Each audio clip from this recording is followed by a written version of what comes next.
यह वीडियो जरा गौर से सुनिएगा।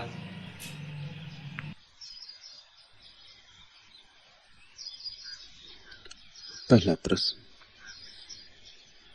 कार्ल मार्क्स का एक प्रसिद्ध वचन है, धर्म एक भ्रमात्मक सूर्य है जो मनुष्य के गिर्द तब तक घूमता रहता है जब तक कि मनुष्य मनुष्यता के गिर्द नहीं घूमता। क्या धर्म और मनुष्यता अलग अलग हैं? धर्म है मनुष्य के पार जाने का विज्ञान। धर्म है अतिक्रमण की कला।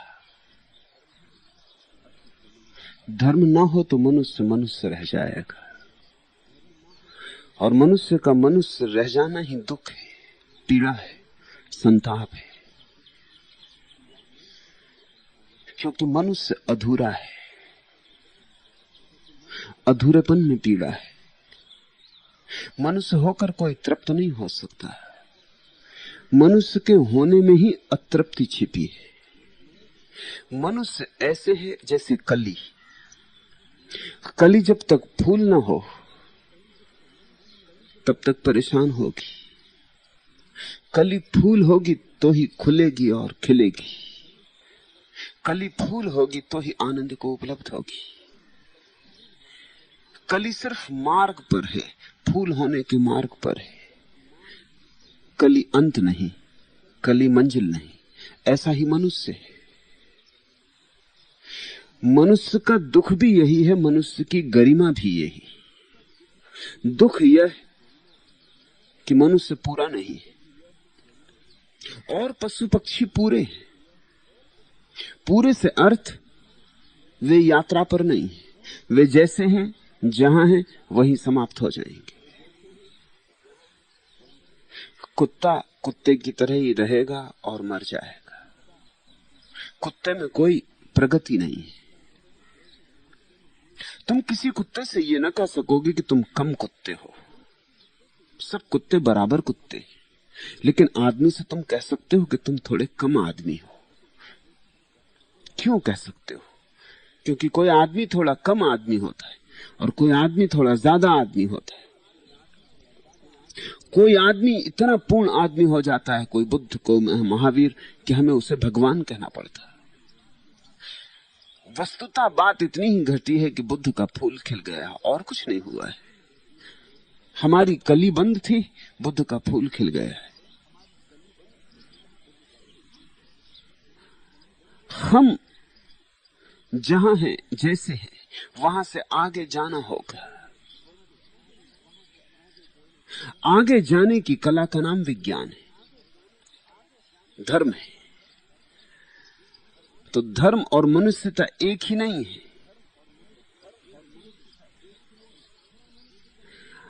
अगर साधारण मनुष्य को हम मनुष्य समझें तो धर्म मनुष्य के पार जाने का विज्ञान है। अगर हम बुद्ध और महावीर को मनुष्य समझें और साधारण आदमी को समझें कि अभी मनुष्य नहीं है, तो फिर धर्म मनुष्य होने का विज्ञान है। कार्ल मार्क्स की उक्ति बुनियादी रूप से गलत है, लेकिन मार्क्स और साम्यवादियों की यह धारणा रही है कि मनुष्य के पार कुछ और नहीं है, मनुष्य अंत है।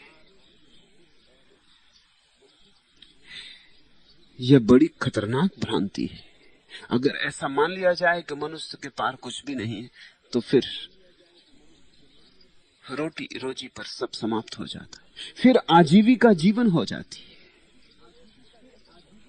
फिर सुबह रोज उठो, दफ्तर जाओ, कमा लो, खा लो, पी लो, बच्चे पैदा कर दो और मर जाओ। फिर इसके पार कुछ बचता नहीं। फिर जीवन में कोई गहराई पैदा नहीं हो सकती। जीवन छिछला और उथला रह जाएगा। धर्म है मनुष्य के भीतर गहराई पैदा करने का उपाय। मनुष्य के भीतर डुबकी, और गहराइयों पर गहराइयां हैं। एक गहराई छुओगे, दूसरी गहराई के दर्शन शुरू होंगे। एक द्वार खोलोगे, नया द्वार सामने आ जाएगा। द्वार पर द्वार है। इस रहस्य की अनंतता है। धर्म के बिना मनुष्य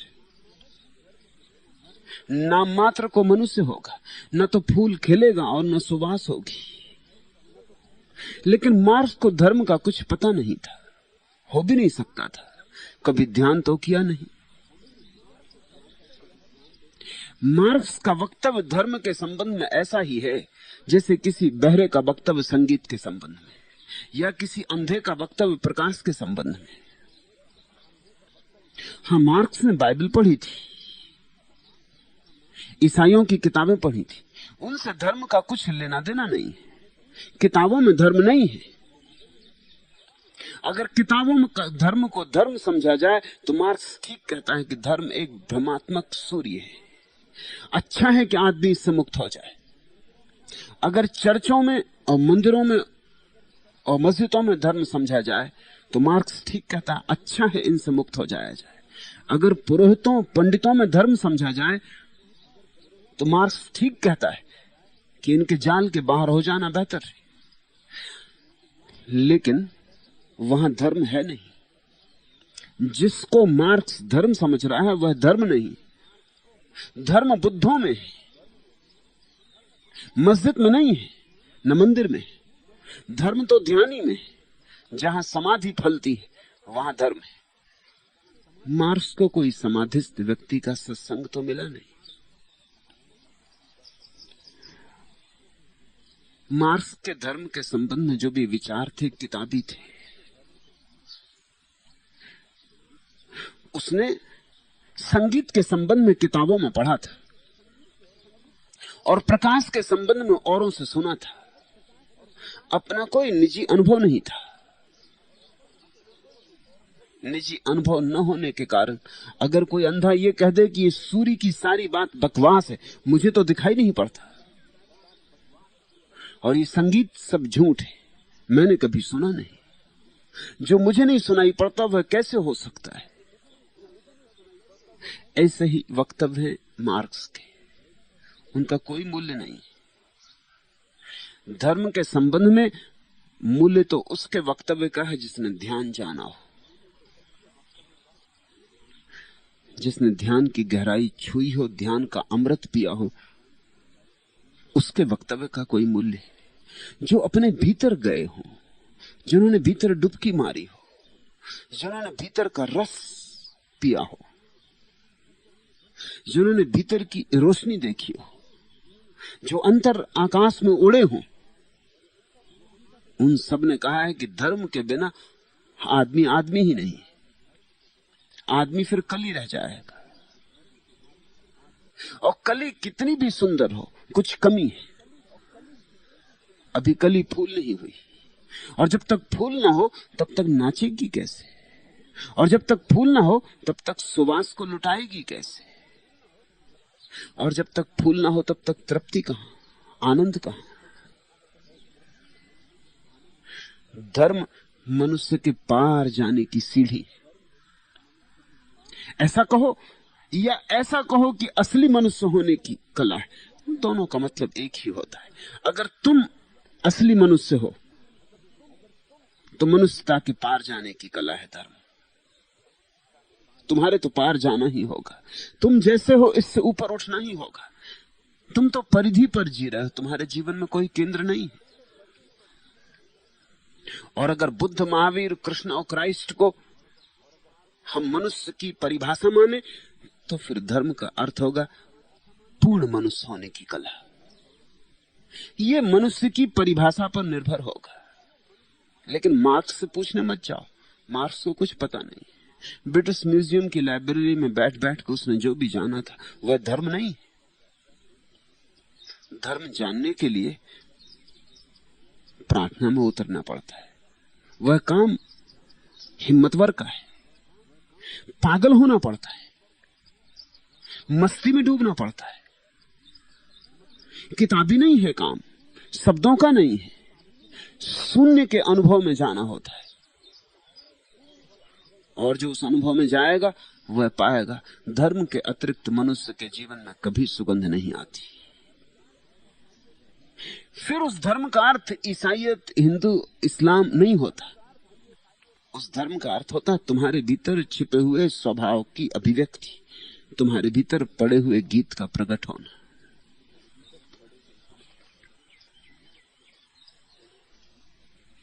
दूसरा प्रश्न,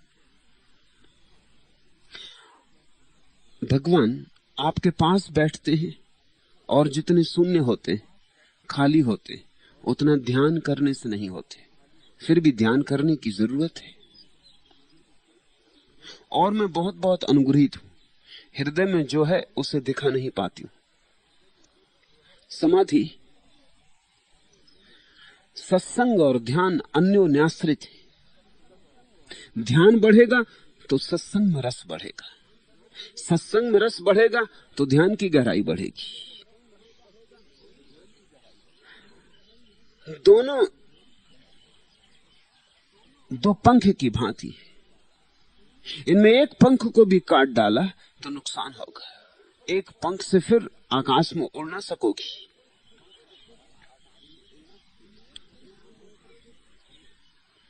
ध्यान में उतरोगी, फिर जब मुझे सुनोगी, मेरे पास बैठोगी,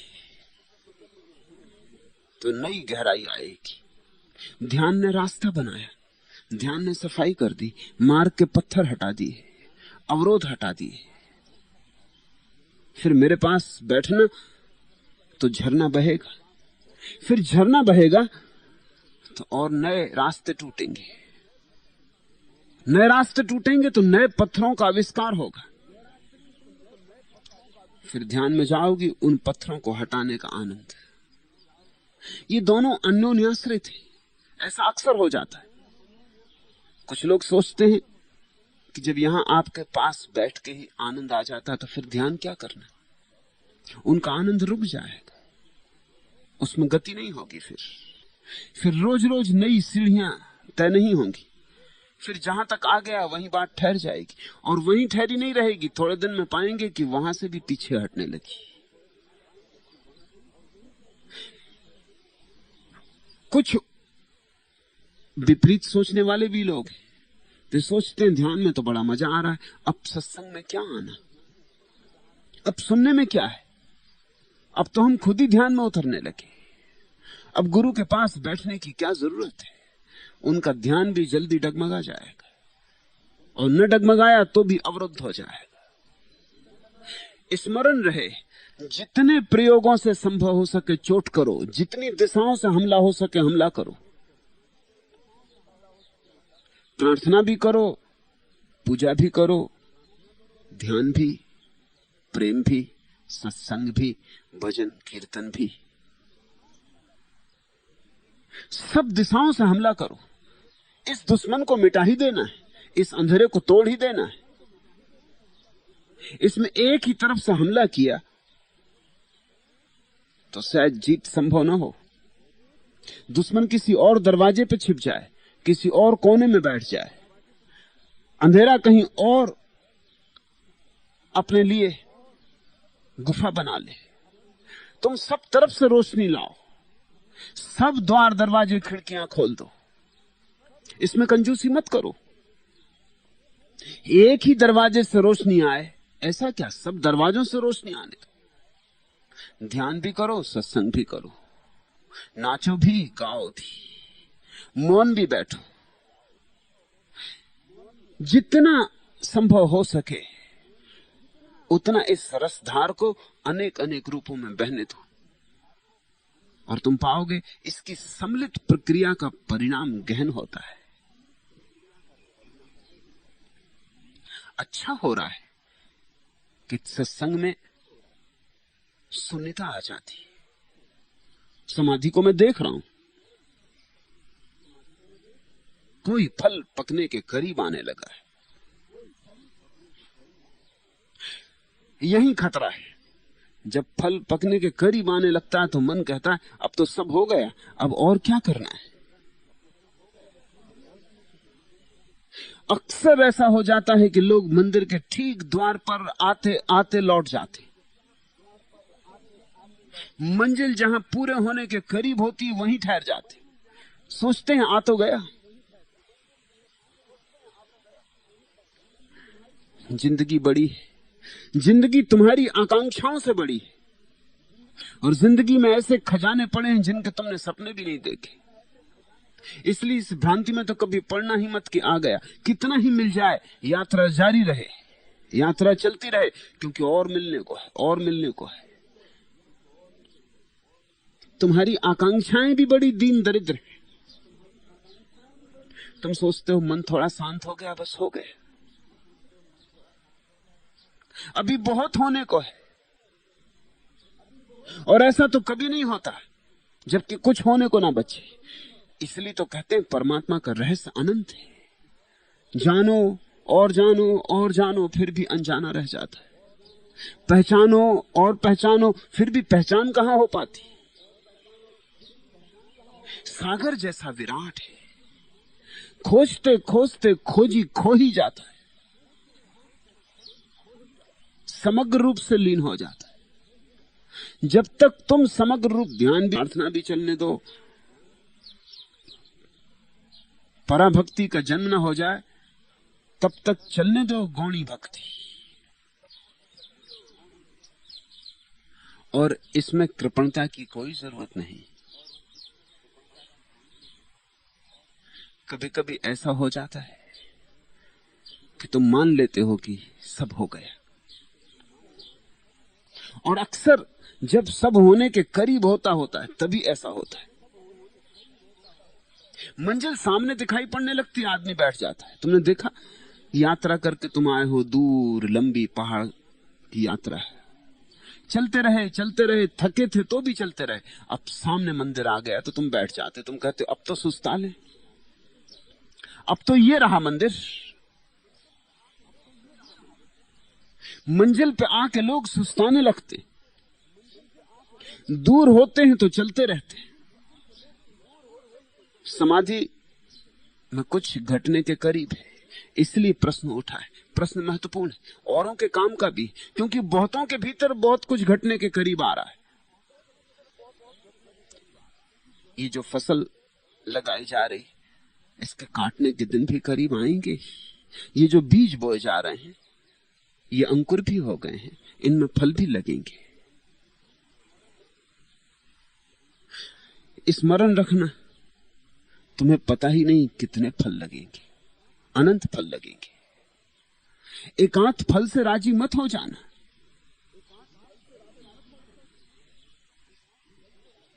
सच तो यह है, साधक जितने सिद्धि के करीब आता है, उतनी ही साधना और भी गहरानी पड़ती है।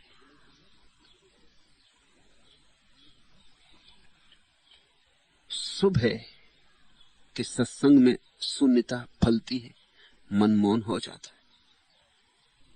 लेकिन सत्संग में तुम मेरे साथ जुड़े हो, सत्संग में तुम मेरे पंखों के सहारे उड़ रहे हो, सत्संग में तुम्हारी आंख मेरी आंख से देख रही, सत्संग में मेरा हृदय तुम्हारे हृदय के साथ धड़क रहा है। ध्यान में भी इतना ही होना चाहिए, नहीं तो कल अगर मैं चला गया फिर तुम क्या करोगे? कल अगर मैं न हुआ तो फिर तुम क्या करोगे? और एक दिन तो आएगा कि मैं नहीं होऊंगा।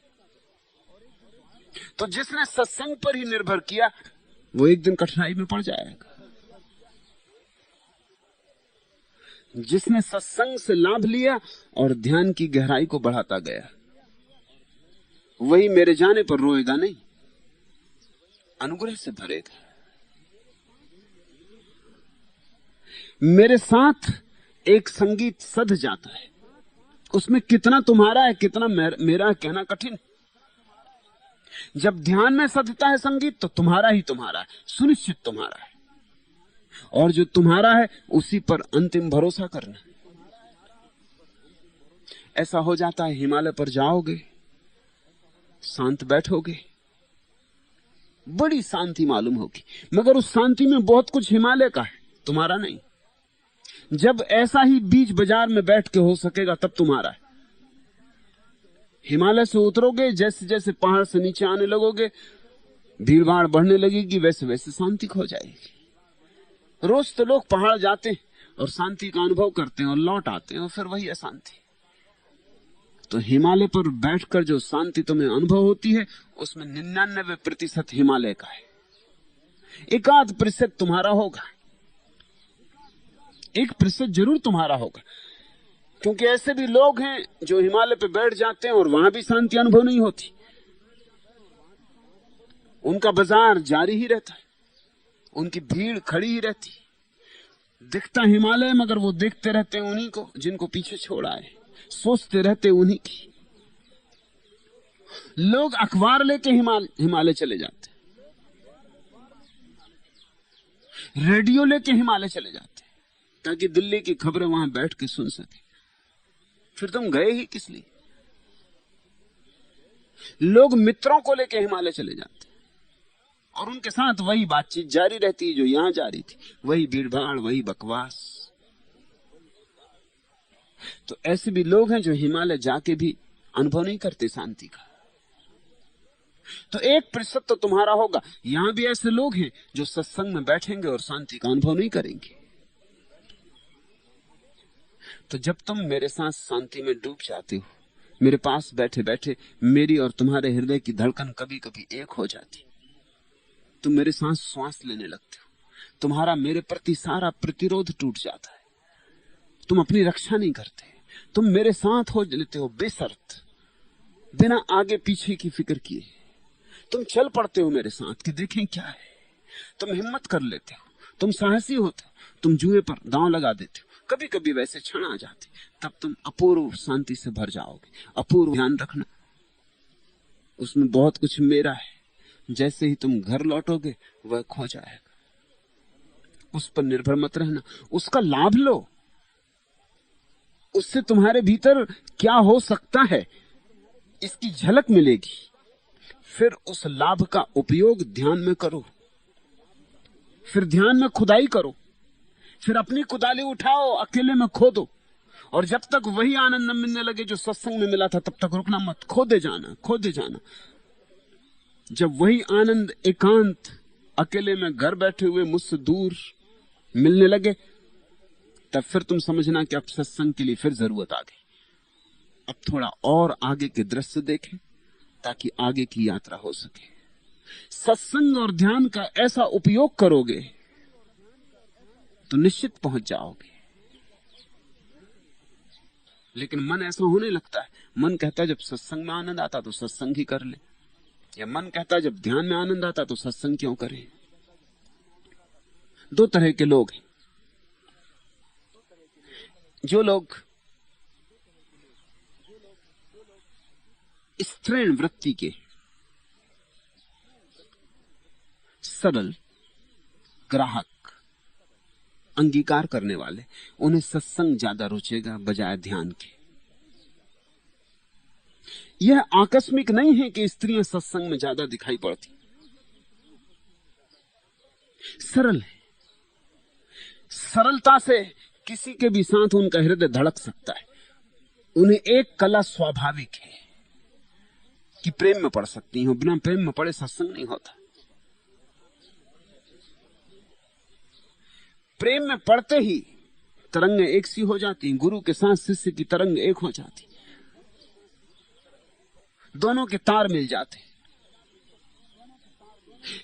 ऐसे क्षण आ जाते हैं जब दो नहीं रह जाते, शिष्य और गुरु।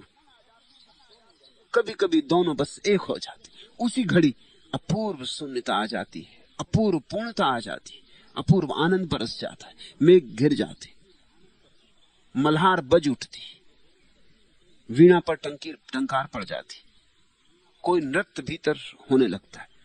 स्त्रियों को यह आसानी से हो जाएगा, समाधि को हो रहा होगा, आसानी से हो रहा होगा। स्त्री झुकने की कला जानती, वही स्त्री होने का लक्षण, वो समर्पण जानती।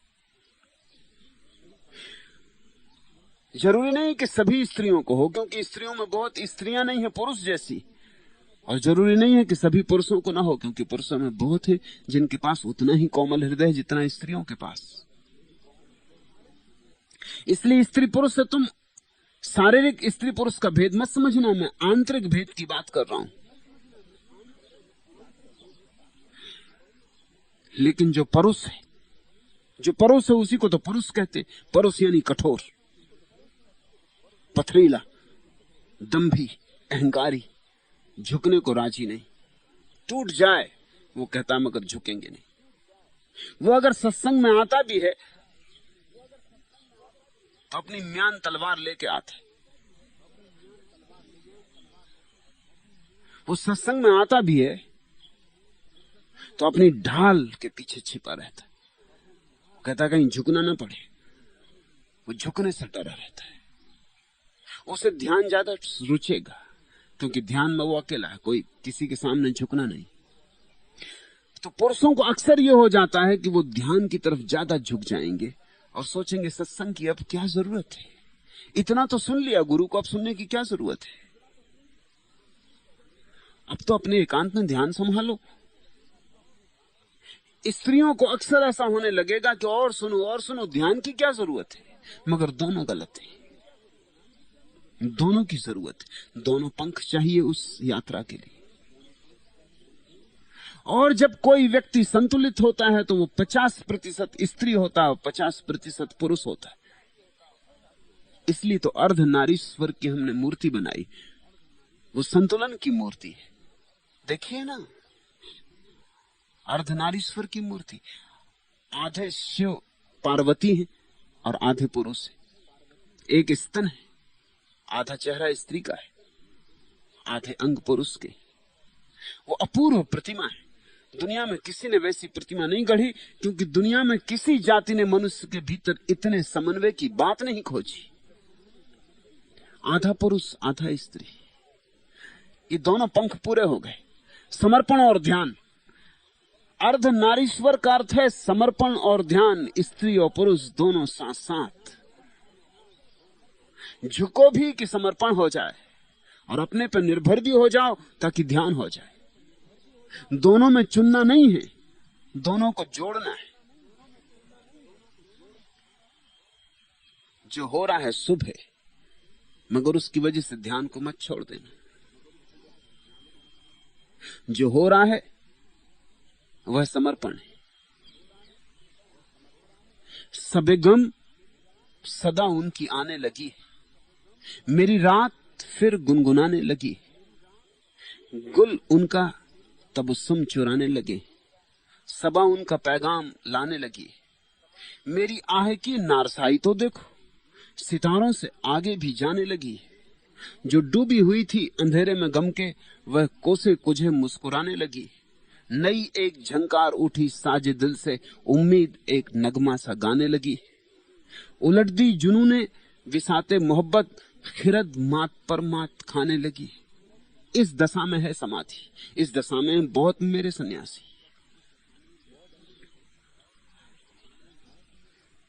दूर की आवाज करीब आने लगी, कोई गीत भीतर फूटने लगा है, कोई नगमा जगने लगा है, कोई सुगंध प्रकट होने लगी। उलट दी जुनून ने बिसाते मोहब्बत, मस्ती मादकता पागलपन का आविर्भाव हो रहा है। धन्यभागी हैं वे जिनके जीवन में प्रभु का पागलपन आ जाए, और पागलपन के आते ही सारा खेल बदल जाता है। उलट दी जुनून ने बिसाते मोहब्बत, खिरद मात पर मात खाने लगी। बुद्धि हारने लगती, हृदय जीतने लगता है, भाव जीतने लगते, विचार हारने लगते। शुभ है, सत्संग का लाभ लो, लेकिन ध्यान को मत छोड़ देना। ये सत्संग का लाभ समाधि तो इसीलिए ले पा रही है कि ध्यान किया है।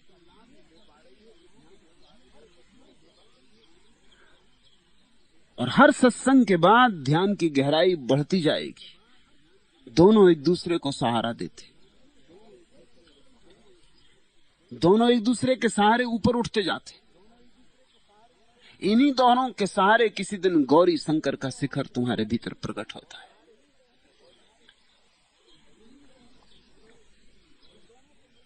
इन दोनों को मिलने दो। इन दोनों के मिल जाने का नाम योग है। तुम्हारे ध्यान और तुम्हारी प्रीति को मिलने दो, तुम्हारे पुरुष और तुम्हारी स्त्री को मिलने दो। अर्धनारीश्वर बनो, मिलन की मन में ज्योत जगा ले, मिलन का कर ले ज्ञान। आप ही अपने दिए बुझाकर घर को करें जुल्मात, अपने चमन को आप ही फूकें, आप ही सेंकें हाथ, आप ही खोटी चालें सोचें, आप ही खाएं मात, अपने चप्पू आप ही तोड़ें तूफान में दिन रात, अपनी नैया आप डुबाएं बनकर खुद तूफान, मिलन की मन में जोत लग जगा ले, मिलन का कर ले ज्ञान। ये चप्पू हैं। तुमने देखा चप्पू दो रखने पड़ते, एक चप्पू से नाव नहीं चलती। कभी एक चप्पू से नाव चला के देखी, गोल चक्कर खाने लगेगी, यात्रा नहीं होगी, कोल्हू का बैल बन जाएगी। कभी चलाना, जाके नदी में जाके एक चप्पू से चलाना, बस नाव गोल गोल घूमने लगेगी अपनी ही जगह पर। उस पार जाना हो तो दो चप्पू चाहिए।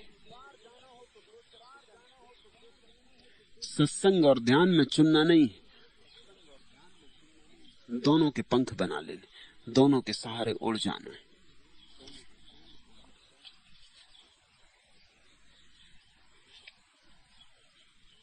तीसरा प्रश्न, क्षमा करें, आपको समझने में मुझसे बहुत भूल हुई।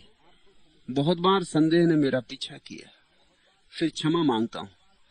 आपने अनेक मार्गों का प्रतिपादन किया है।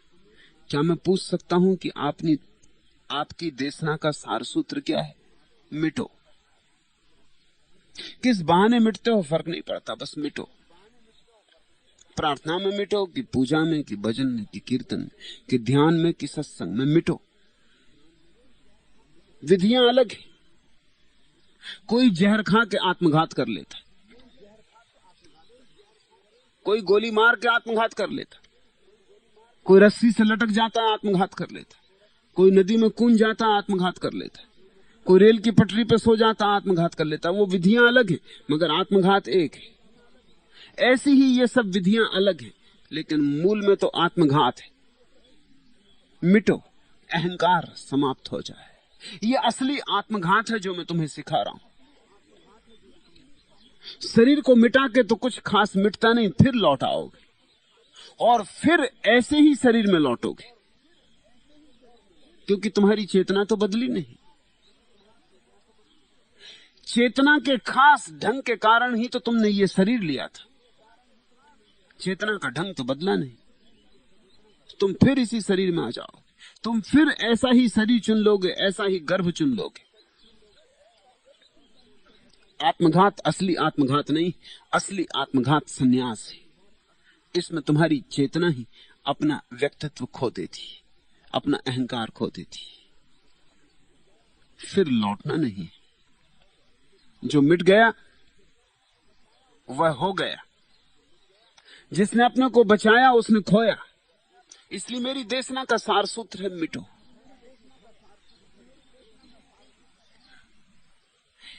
फिर जो विधि तुम्हें रुच जाए,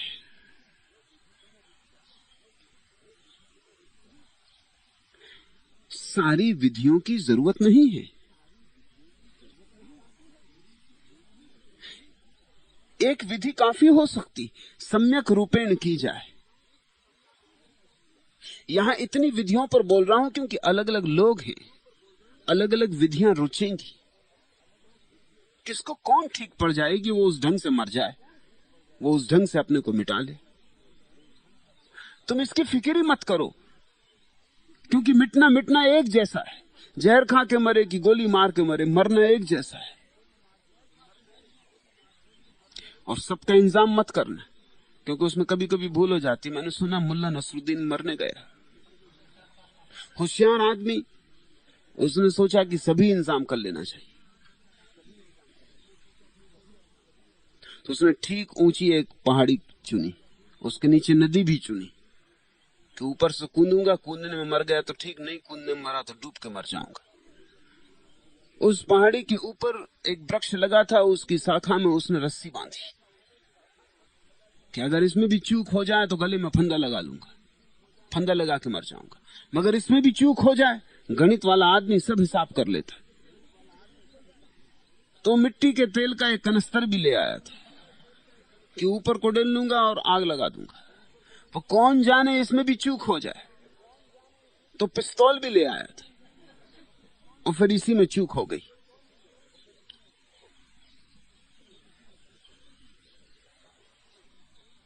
रस्सी पर लटका, तेल डाला, झूला, गोली मारी, गोली लगी रस्सी में, सो रस्सी कट गई, नदी में गिरा सो आग बुझ गई। मैंने पूछा, जब वो लौट के चला आ रहा था दुखी, मैंने पूछा क्यों मुल्ला क्या हुआ? उसने कहा क्या करें, अगर आज तैरना ना आता होता तो मारे गए थे।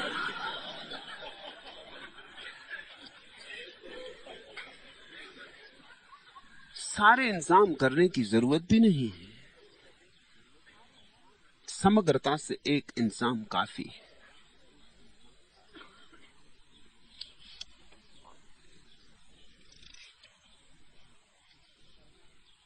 तीसरा प्रश्न, यदि परमात्मा सर्वव्यापी है, सब में है, तो कोई भी गलत काम नहीं होना चाहिए, तब क्यों होती चोरी डकैती और हत्या और न जाने क्या क्या? और अगर वही कराता है सब, तो फल भी वही क्यों नहीं भोगता है?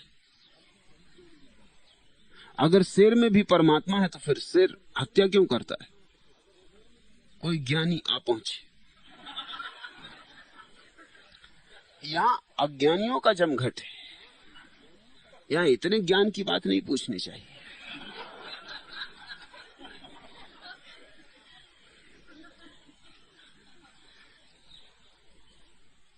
इस तरह के बचकाने प्रश्नों का कोई मूल्य नहीं,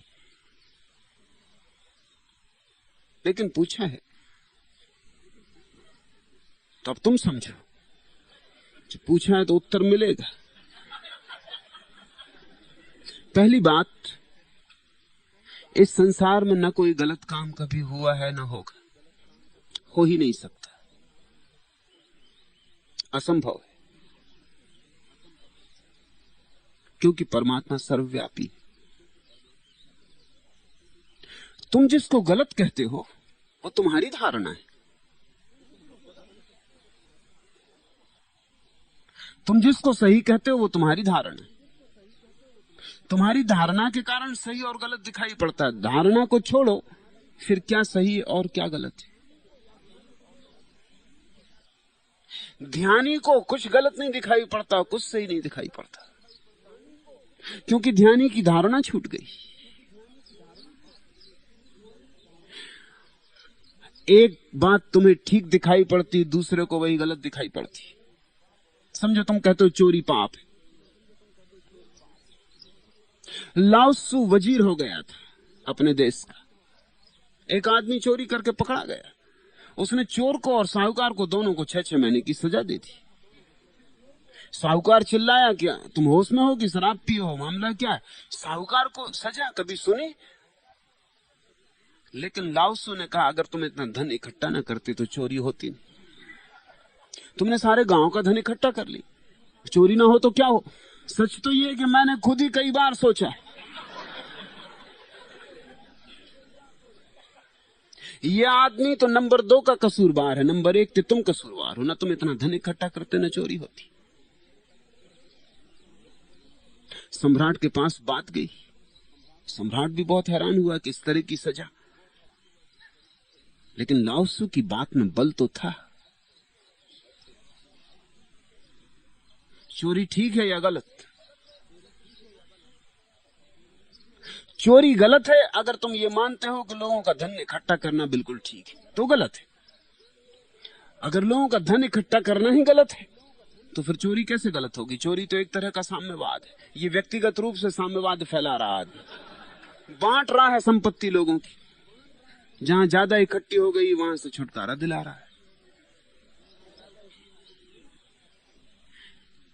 पश्चिम के बहुत बड़े विचारक प्रूधो ने लिखा है, सब संपत्ति चोरी है, संपत्ति मात्र चोरी। तुम्हारे पास इकट्ठी कैसे होती?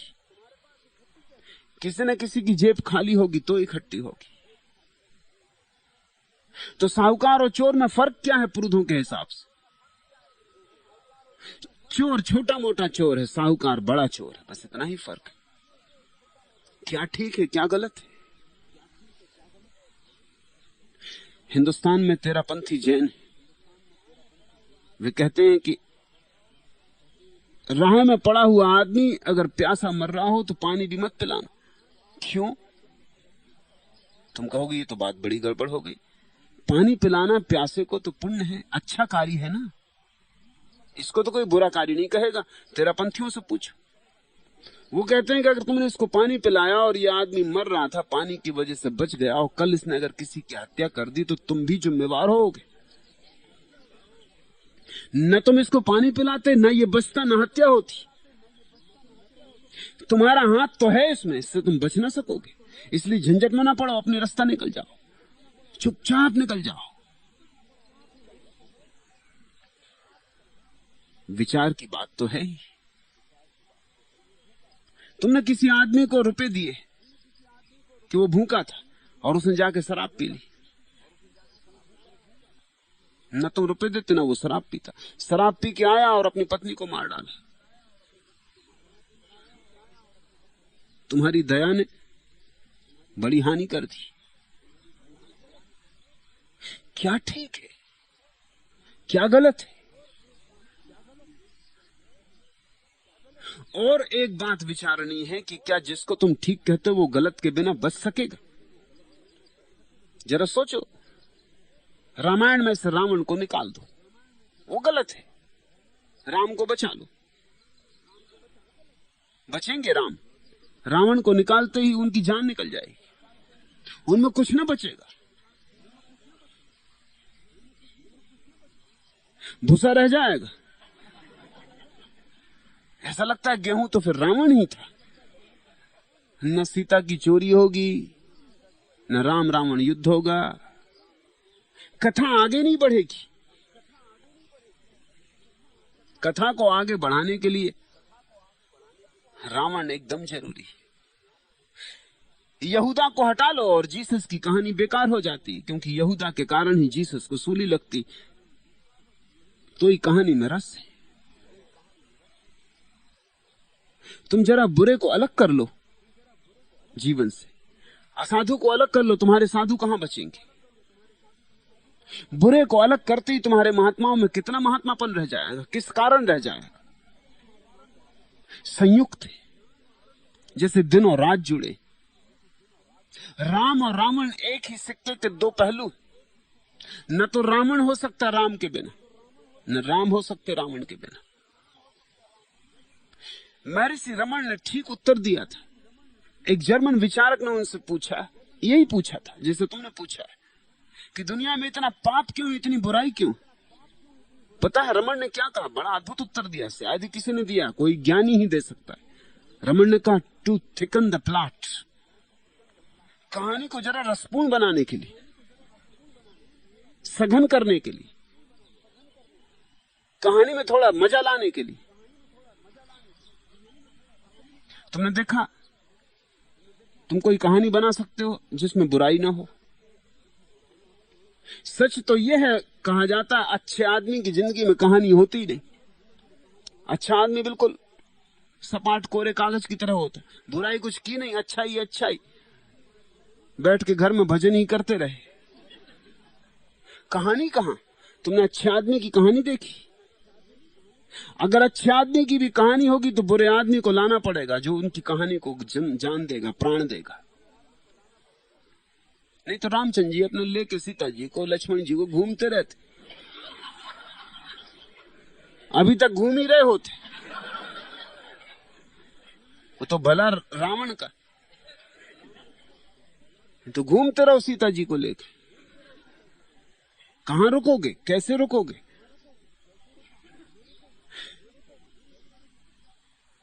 इस जगत में बुराई और भलाई विपरीत नहीं है, परिपूरक है। रात के बिना दिन नहीं, दिन के बिना रात नहीं, स्त्री के बिना पुरुष नहीं, पुरुष के बिना स्त्री नहीं, सर्दी के बिना गर्मी नहीं, गर्मी के बिना सर्दी नहीं। यहां जितने द्वंद्व हैं वो ऊपर से दिखाई पड़ रहे हैं, भीतर जुड़े। ये तुम्हें स्मरण आ जाए तो तुम समझोगे कि बड़ी प्यारी कहानी चल रही। फिर बुरे से भी तुम नाराज नहीं, तुम जानते हो वह भी अनिवार्य है। रावण की अनुकंपा है, इसलिए राम इतने प्रगढ़ प्रगाढ़ होकर प्रकट हुए। काले ब्लैक बोर्ड पर लिखना पड़ता ना सफेद खड़िया से। ब्लैक बोर्ड ना हो तो सफेद खड़िया से लिख ना सकोगे। रावण ब्लैक बोर्ड है, राम सफेद खड़िया की तरह उभरते। रावण को इसलिए तो काला पोता गया है। जितना काला रावण को पोतोगे उतने ही राम सफेद होकर प्रकट होते। जीवन की यह अनिवार्यता है, यह खेल है। यहां ना कुछ बुरा है ना कुछ भला है। तुम पूछते हो यदि परमात्मा सर्वव्यापी है, निश्चित सर्वव्यापी है, सब में है, तो फिर कोई भी काम गलत नहीं होना चाहिए। हुआ ही नहीं, मैं तुमसे कहता हूं, अभी तक खेल ही हो रहा है। यहां क्या गलत और क्या सही, नाटक हो रहा है। तुम नाटक में बहुत ज्यादा भ्रम में पड़ गए हो। पश्चिम के बहुत बड़े विद्वान ईश्वरचंद विद्यासागर एक नाटक देखने गए। उसमें एक आदमी है जो बड़ा बुरा चरित्र है, भ्रष्टाचारी, बलात्कारी, और उसमें एक स्त्री है जो बिल्कुल पवित्र, प्रार्थना की तरह पवित्र, फूलों की तरह कुंवारी। वो उस स्त्री को पकड़ लेता है एक जंगल में और बलात्कार करना चाहता है।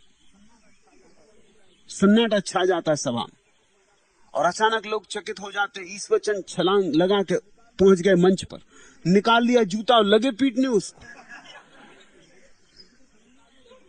किसी की समझ नहीं आया कि ये हुआ क्या, मामला क्या है। उस आदमी ने जूता उनका हाथ में ले लिया और सिर से लगा लिया। जब उसने सिर से लगाया तब उन्हें होश आया कि ये नाटक है। अच्छे बुरे की आदत, भले आदमी, ये बर्दाश्त के बाहर हो गया। उस आदमी ने कहा जूता मैं दूंगा नहीं, ये मेरा पुरस्कार है। आप जैसा आदमी धोखे में आ गया, इससे बड़ा प्रमाण पत्र और क्या होगा मेरे नाटक का। उसने जूता नहीं दिया सो नहीं दिया। वो जूता अब भी सुरक्षित है कलकत्ते में, उसका परिवार उसे संभाल के मंजूसा में रखे हुए। कि ईश्वरचंद विद्यासागर धोखा खा गए, ये प्रमाण है कि जरूर वो अभिनेता कुशल रहा होगा, अद्भुत रहा होगा। ऐसी स्थिति पैदा कर दी कि लगा कि बिल्कुल सच हो रहा है, इतना सच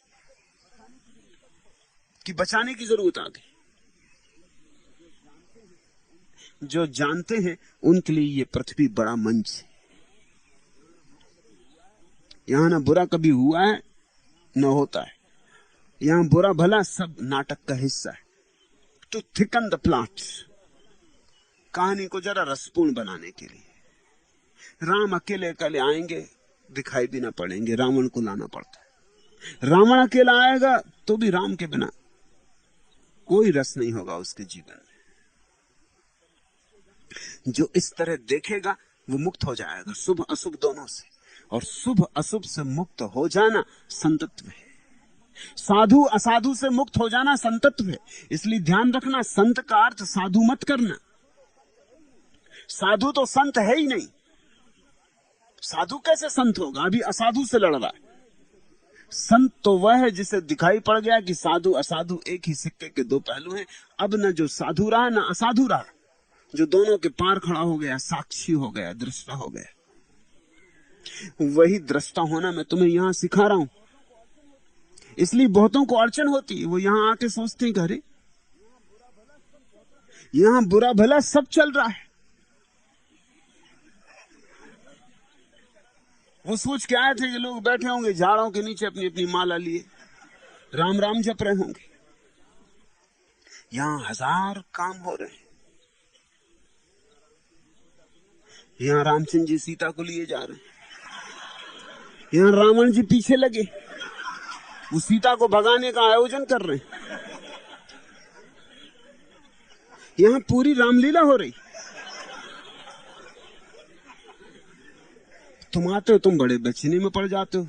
तुम सोचते थे रामचंद्र जी बैठे होंगे, सीता जी बैठी, सीता जी चरखा चला रही होंगी, खादी बुन रही होंगी।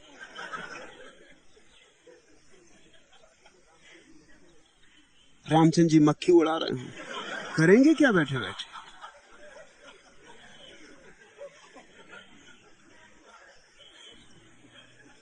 मेरी दृष्टि में जीवन जैसा है स्वीकारी है, जीवन प्यारा है, उसमें बुरा भला सब अंगीकार होना चाहिए, उसमें खट्टा मीठा सब चाहिए। नहीं तो जीवन एक स्वाद का होगा तो उसके आयाम खो जाएंगे। जीवन बहुआयामी होना चाहिए। हाँ, इस सब के भीतर साक्षी जगना चाहिए। सब चलता रहेगा ऐसे, साक्षी जग जाना चाहिए। और निश्चित ही रावण का साक्षी जगा होगा उतना ही जितना राम का। इसलिए लक्ष्मण को भेजा है रावण से शिक्षा लेने कि जा मरते रावण से कुछ सीख ले। कहा कि वो महाज्ञानी था। क्या बात होगी, क्या राज होगा। साक्षी था। सीता को चुरा के तो ले गया था, लेकिन सीता के साथ कुछ दुर्व्यवहार किया नहीं।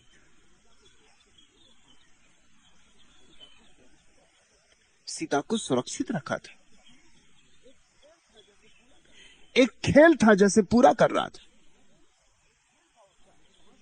एक खेल था, उसका पार्ट निभा रहा था। लेकिन कहीं दूर खड़ा सब देख भी रहा होगा। राम के हाथ से मर के प्रसन्न था, आनंदित था। कहते हैं राम के हाथ से मरने के कारण मुक्त हो गए। राम के हाथ से मरना यानी गुरु के हाथ से मरना। जिस आत्महत्या की मैं तुम्हें अभी बात सिखा रहा था, रावण ने राम को उकसा के राम के हाथ से अपनी हत्या करवा ली। इससे शुभ और क्या हो सकता है। कहानी को जरा नए ढंग से देखो, जरा मेरी आंखों से देखो, और तब तुम पाओगे यहां कुछ बुरा नहीं है, कुछ भला नहीं है। यहां कांटे फूलों की रक्षा कर रहे हैं, उनके दुश्मन नहीं। यहां फूल कांटों के संगी साथी हैं, सखा हैं, उनमें कोई शत्रुता नहीं। यह आदमी की बुद्धि है जो निर्णय कर लेती ये अच्छा ये बुरा। निर्णय एक दफा कर लिया तो फिर वैसा दिखाई पड़ने लगता है। फिर वैसा दिखाई पड़ने लगता है, सवाल उठता है कि परमात्मा बुरे भले को क्यों मौका दे रहा। भले ही भला होना चाहिए। परमात्मा तुम्हारी बुद्धि के अनुसार नहीं चल रहा है। तुम्हारी बुद्धि बड़ी छोटी। तुम्हें क्या बुरे का पता है, क्या भले का पता है। अब तुम परेशान हो रहे हो कि एक सिंह आया और आदमी को झपट के खा गया, तो ये बड़ा बुरा हो रहा। क्यों बुरा हो रहा? सिंह को भूखा मारना। सिंह की भी तो सोचो, वो सिर्फ अपना नाश्ता कर रहा है। अब आदमी बड़ा होशियार है, जब सिंह को मारता उसको कहता है शिकार, खेल। और जब सिंह मारता तब नहीं कहता शिकार, तब खेल नहीं मानता। ये तो बड़ी बेईमानी हो गई। तुम सिंह को मारो तो खेल खेलने गए थे, आखेट, क्रीड़ा, ऐसे तुमने नाम बना रखे। और जब सिंह कभी शिकार कर जाए तो नरभक्षी।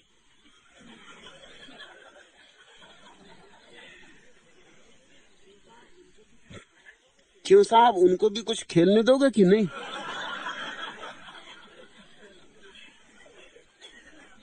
सब खेल खेल में हो रहा है। तुम्हारा भी खेल में हो रहा है, उनका भी खेल चल रहा है।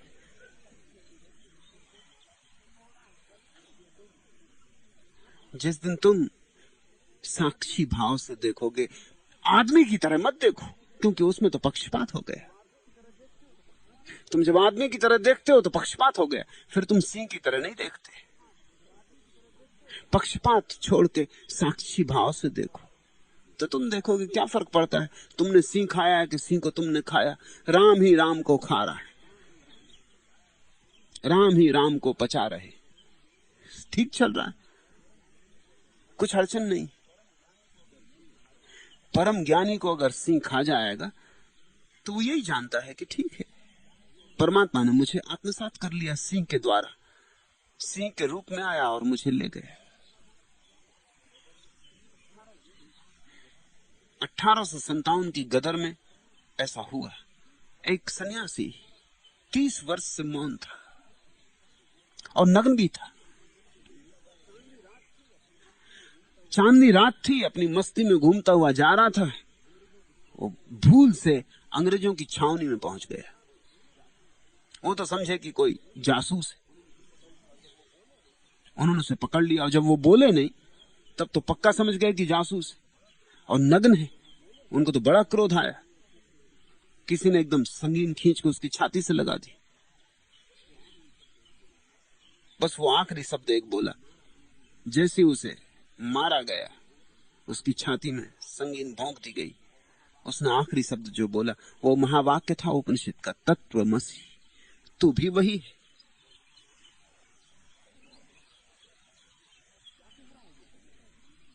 क्या कह रहा है ये सन्यासी? ये कह रहा मैं तुझे पहचानता हूं, तू किसी रूप में आ। तू आज हत्यारे के रूप में आया है, तू मुझे धोखा न दे पाएगा। तत्वमसि।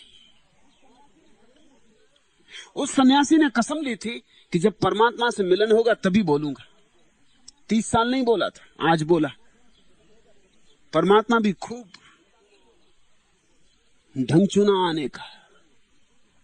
साक्षी के लिए कुछ बुरा नहीं, कुछ भला नहीं, सब लहरें और सब एक की ही लहरें। तुम पूछते हो और अगर वही कराता है सब कुछ तो फल भी वही क्यों नहीं भोगता? तुम क्या सोचते हो तुम भोग रहे? वही भोग रहा है। कराता भी वही, भोगता भी वही, करता भी वही, भोगता भी वही। तुम्हारी भ्रांति है कि तुम कर रहे हो और तुम्हारी भ्रांति है कि तुम भोग रहे हो। तुम हो कहां? तुम्हारा होना भ्रांति है, भ्रम, माया है। तुम तो लहर हो उसी की। जो कुछ भी हो रहा है उस पर ही हो रहा है। ऐसा ध्यान जब तुम्हारा खुलेगा, साफ होगी दृष्टि, तो दिखाई पड़ेगा। लेकिन इस तरह के प्रश्नों को उठा के तुम कहीं ना पहुंचोगे। इन प्रश्नों का कोई बौद्धिक उत्तर नहीं है, अनुभूति ही उत्तर हो सकती है। थोड़े साक्षी बनो, थोड़े ध्यान में जाओ, तुम्हें दिखाई पड़ने लगेगा जो मैं कह रहा हूं। मेरी बात मान लेने से हल नहीं होगा, क्योंकि तुम्हारा अनुभव तो विपरीत ही रहेगा। एक बिच्छू आके काट जाएगा और सब भूल जाएगा। तुम कहोगे अरे बिच्छू, इसमें कैसे परमात्मा देखे? और फिर परमात्मा ने इसमें जहर क्यों रखा? To thicken the plot. नहीं तो मजे ही क्या होता? वो जो डंक दे गया है तुम्हें जोर से, उसमें मजे नहीं रह जाते। तुम क्या सोचते उसमें काफी या चाय रख देता?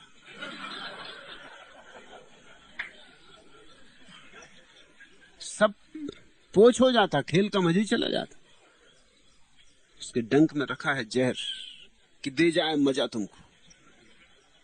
मगर वही जहर है, वही अमृत है। जरा सा कांटा चुभ जाता है और तुम्हें सवाल उठने लगते हैं, बड़े दार्शनिक सवाल। तुम सोचते हो कि कांटा क्यों चुभा? अगर परमात्मा सर्वव्यापी तो कांटा क्यों चुभा?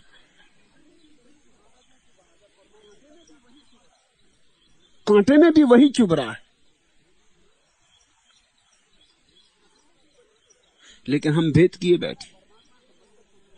हमारा परमात्मा से मतलब कुछ ऐसा होता है कि जो जो हम चाहें वही होना चाहिए तो परमात्मा है।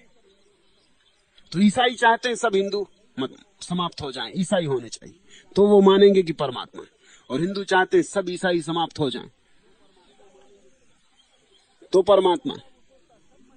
मस्जिद जो जाता है वो सोचता है सब मस्जिद जाएं तो परमात्मा। मंदिर क्यों है? ये मंदिर नहीं होने चाहिए। और मंदिर जाने वाला सोचता है सब मस्जिद गिर जाएं। अगर तुम इस तरह सोचोगे तो तुम पाओगे कि ऐसी कोई चीज नहीं है जिसको ठीक मानने वाले सारे लोग राजी हो जाएं, या गलत मानने के लिए सारे लोग राजी हो जाएं। परमात्मा किसकी सुने?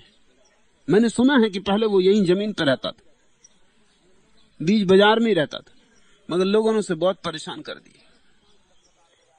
लोग सुबह से शाम तक कतार लगाए उसके सामने खड़े रहे, रात उसको जगह जगह कहें कि इस वक्त ऐसा होना चाहिए, इस वक्त ऐसा होना चाहिए, आज पानी गिराओ। और दूसरा आके उसी के वक्त कहता आज पानी मत गिराना, आज मैंने घड़े बनाए सूख जाने दो। और एक कहता आज मैंने बीज डाले खेत में पानी गिराओ। और कोई कहता धूप निकालो, आज कपड़े सुखाने। घबरा गया होगा, पगला गया होगा, भाग खड़ा हुआ, तब से लौट कर नहीं देखा उसने यहाँ। और जहां जहां आदमी पहुंच जाता वहां से भाग जाता। यहां से गया तो हिमालय पर रहने लगा, फिर आदमी हिमालय पहुंच गया, उसने हिमालय छोड़ दिया, फिर वो चांद पर रहने लगा, आदमी चांद पर पहुंच गया, उसने चांद छोड़ दी। तुम ये मत सोचना कि चांद पर वो रहता नहीं था, रहता था, तुम्हारे पहुंचने की वजह से भाग गया। तुम जहां जाओगे वहीं से भाग जाएगा, तुमसे डरता है, तुम ऐसे सवाल उठाते हो। इन सवालों का कोई बौद्धिक हल नहीं है। साक्षी बनो, तुम्हारे साक्षी में ये सारे सवाल गिर जाएंगे, और जिस दिन तुम्हें राम और रावण में एक दिख जाएगा, उस दिन जानना कि कुछ हुआ। जब तक रावण तुम्हें दुश्मन दिखाई पड़े और राम तुम्हें प्यारे दिखाई पड़े, तब तक समझना अभी कुछ हुआ नहीं। फूल और कांटा जिस दिन एक हो जाए, सुख और दुख जिस दिन एक हो जाए, उस दिन जानना कुछ हुआ है। उसी दिन सारे प्रश्न समाप्त हो जाते। चौथा प्रश्न, आपके सन्यासी स्वामी ब्रह्म वेदांत दूसरे सन्यासियों तथा लोगों को गुमराह कर रहे हैं। वे अपना वर्चस्व जमाने के लिए आपका दुरुपयोग कर रहे हैं। वे आपकी दी हुई माला भी नहीं पहनते और न गैरिक वस्त्र ही पहनते, और इसके बचाव में कहते हैं कि भगवान ने ऐसा करने की मुझे आज्ञा दी है, क्योंकि मैं परम अवस्था को उपलब्ध हो गया हूं, इसलिए अब माला या गैरिक वस्त्र की कोई आवश्यकता नहीं। भगवान ने इन्हें मुझसे मुक्त कर दिया है। वे महीने में 1-2 स्थानों पर जाके शिविर लेते, वहां ना आपके प्रवचन सुनाए जाते हैं, ना आपके बताए ध्यान ही कराए जाते। श्री ब्रह्म वेदांत जी को देश के अन्य भागों में भी आपके सन्यासी शिविरों में बुलाते। उनके साथ साथ पोरबंदर के श्री अनंत जी तो और भी गजब ढाते। वे अपना पेशाब सबके ऊपर छिड़कते, और वहां दारू गांजा चरस की महफिल जमती, और यह सब आपके नाम पर होता है, जिसके बारे में लोगों में गलतफहमी पैदा होती। क्या हम यह सब चुपचाप देखते रहें? हम क्या करें प्रभु? समाधि ब्रह्म वेदांत पर मुझे दया आती। कुछ होने के करीब ब्रह्म वेदांत की चेतना आती थी और चूक गए। करुणा के पात्र। इस प्रश्न का उत्तर इसलिए दे रहा हूं कि ये औरों के भी काम का होगा। अक्सर ऐसा हो जाता है, जब ध्यान की थोड़ी सी भी झलक मिलती तो अहंकार उस पर कब्जा कर लेता है। ऐसा निर्मला श्रीवास्तव को हुआ, अब ब्रह्म वेदांत को हो गया। ऐसा औरों को भी हुआ है। कुछ 2-4 पश्चिम गए हैं सन्यासी, उनको हो गया है। अब 50,000 सन्यासी हैं मेरे। ये बिल्कुल स्वाभाविक है 2-4-5 को ये झंझट होने वाली है। जब ध्यान की पहली झलक आती तो लगता है हो गया, अब क्या करना है। और अब पूजा लेने का क्षण आ गया, अब पूजा करने का वक्त गया। अब घोषणा कर दो कि मैं पहुंच गया हूं, सिद्ध हो गया, भगवत्ता पाली। अहंकार बैठा है पीछे। तुम जो भी पाओगे, अहंकार उसके ही द्वारा अपने को सिद्ध करने की कोशिश करेगा। और दया इसलिए आती कि ब्रह्म वेदांत सरल व्यक्ति है, बेईमान नहीं, धोखेबाज नहीं, लेकिन अहंकार के चक्कर में पड़ गए।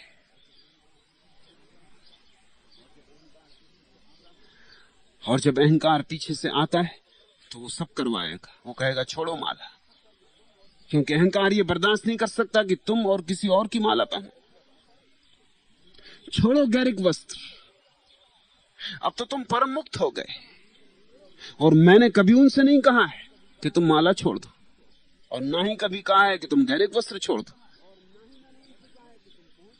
और ना ही मैंने उनसे कहा है कि तुम पहुंच गए। मेरी प्रतीक्षा करो थोड़ा। तुम में से भी कई को ये भ्रांतियां आएंगी, तब थोड़ी प्रतीक्षा करना। मैं यहां हूं, जब मैं समझूंगा कि अब तुम अहंकार की सीमा के बाहर हो गए और कोई खतरा नहीं, तो मैं कहूंगा कि तुम पहुंच गए। तुम्हें इतनी जल्दी क्या है? तुम इतना अधेरी क्यों कर रहे हो? मैं तो चाहूंगा कि तुम सब भगवत्ता को उपलब्ध हो जाओ, एक भी पीछे न छूटे। लेकिन तुम जल्दबाजी करोगे तो चूक जाओगे। और जो मेरे माध्यम से मेरे साथ चल के भगवत्ता को उपलब्ध होगा, मैं उससे कहूंगा भी कि तू माला छोड़ दे तो नहीं छोड़ सकता।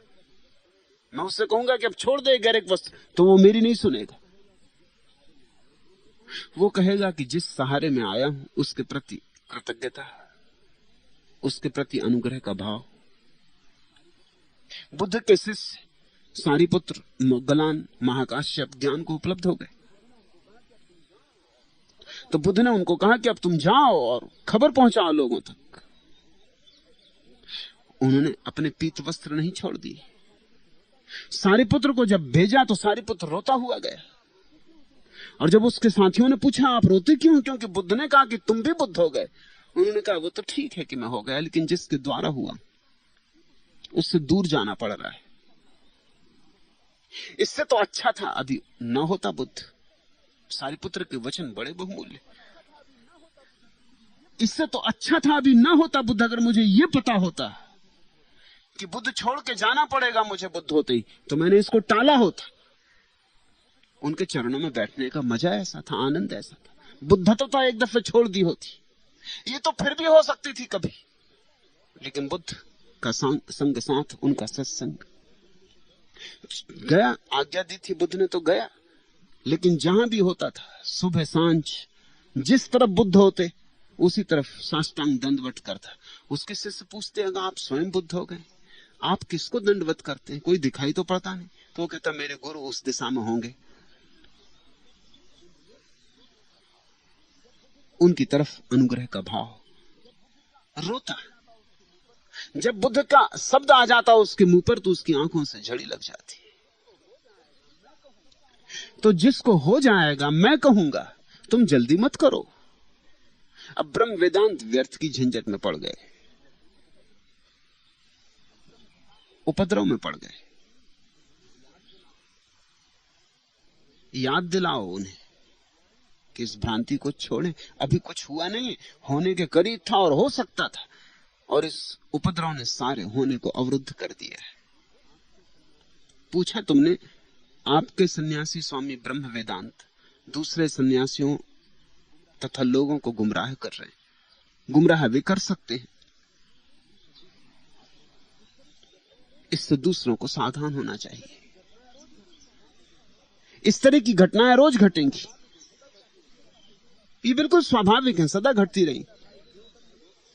बुद्ध का चचेरा भाई देवदत्त घोषणा कर दिया था, जब उसने देखा सारिपुत्र और मोग्गलान और महाकाश्यप जैसे लोग ज्ञान को उपलब्ध हो गए, तो देवदत्त से बर्दाश्त नहीं हुआ। वो चचेरा भाई था, बुद्ध के साथ बड़ा हुआ, उसी राजमहल में बड़ा हुआ, उसी राजकुल का था, भाई ही था।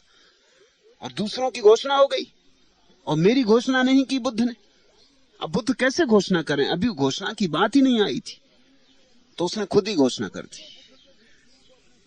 वो 500 बुद्ध के भिक्षुओं को अपने साथ लेके अलग हो गए। 500 भिक्षु उसके साथ चले गए। तो लोग भ्रांति में पड़ सकते, और उसने घोषणा कर दी कि मैं खुद बुद्ध हूं और बुद्ध के पास जाने की अब कोई जरूरत नहीं। फिर उसने इतना ही नहीं किया, उसने बुद्ध को मार डालने की भी चेष्टा की, क्योंकि बुद्ध जब तक मौजूद है तब तक वो कितना ही कहे, 10, 50, 100, 200, 500 लोगों को भी अपने साथ इकट्ठा कर ले, तो भी हजारों लोग तो बुद्ध के पास जा रहे थे। वो उसे कष्ट का कारण था। उसने पागल हाथी बुद्ध पे छुड़वाया। बड़ी प्यारी घटना घटी। जब पागल हाथी बुद्ध के सामने आया, वो ठिठक के खड़ा हो गया और झुक गया। उसने सिर बुद्ध के चरणों में लगा दिया। पागल हाथियों में भी इतनी समझ होती, कहानी का इतनी अर्थ है, मगर अहंकार पागल हाथियों से भी ज्यादा पागल होता है। तो सावधान रहे मेरे सन्यासी, इस तरह के लोगों को कोई साथ देने की जरूरत नहीं। इस तरह के लोगों को समझाओ, उनको चूक मत जाने दो, उन पर दया करना, उन पर नाराज मत होना, उनके दुश्मन मत हो जाना, उनको समझाना, भूलों को घर वापस लाना, उनका विरोध नहीं करना है। लेकिन उनको सहयोग भी मत देना, क्योंकि वे खुद भ्रांति में हैं और तुम्हें भ्रांति में डालेंगे। वे अपना वर्चस्व जमाने के लिए आपका दुरुपयोग कर रहे हैं, ये होगा। कुछ सन्यासियों की खबरें आती हैं, कोई मेरे नाम पर जाके पैसे इकट्ठे कर लेता है, कोई मेरे नाम पर जाके लोगों को समझाता है कि मैंने उसे सिद्ध पुरुष घोषित कर दिया है। अब चूंकि संख्या सन्यासियों की बड़ी है और रोज बढ़ती जाने वाली, इस पूरी पृथ्वी को गैरिक कर देना है, तो ये सारी कठिनाइयां आएंगी, ये बिल्कुल स्वाभाविक है। इनके लिए तुम्हारे सामने सूत्र भी होने चाहिए साफ कि तुम क्या करो। इसलिए समाधि का प्रश्न महत्वपूर्ण है। उसने पूछा हम क्या करें? पहली तो बात, क्रोध मत करना, दया करना। तुम्हारा संगी साथी कोई भटक जाए तो उसे रास्ते पर वापस लाने की फिक्र लेना, उसे एकांत में प्रेम से समझाना, उसे मेरे पास ले आना। वो ब्रह्म वेदांत यहां भी आने से बचते। उनको मैंने खबरें भिजवाई कि तुम यहां आ जाओ, मेरे सामने थोड़ी बात कर लो, तो वो आंख से आंख मिलाने से भी डरते। वो यहां आए कैसे? आएंगे तो कहेंगे क्या? उत्तर क्या होगा?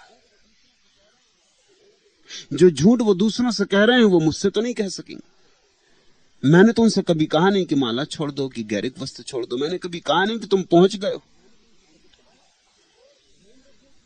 उनको समझाओ और ध्यान रखो कि उनके द्वारा किसी और सन्यासी को व्यर्थ का भटकावा पैदा न किया जाए।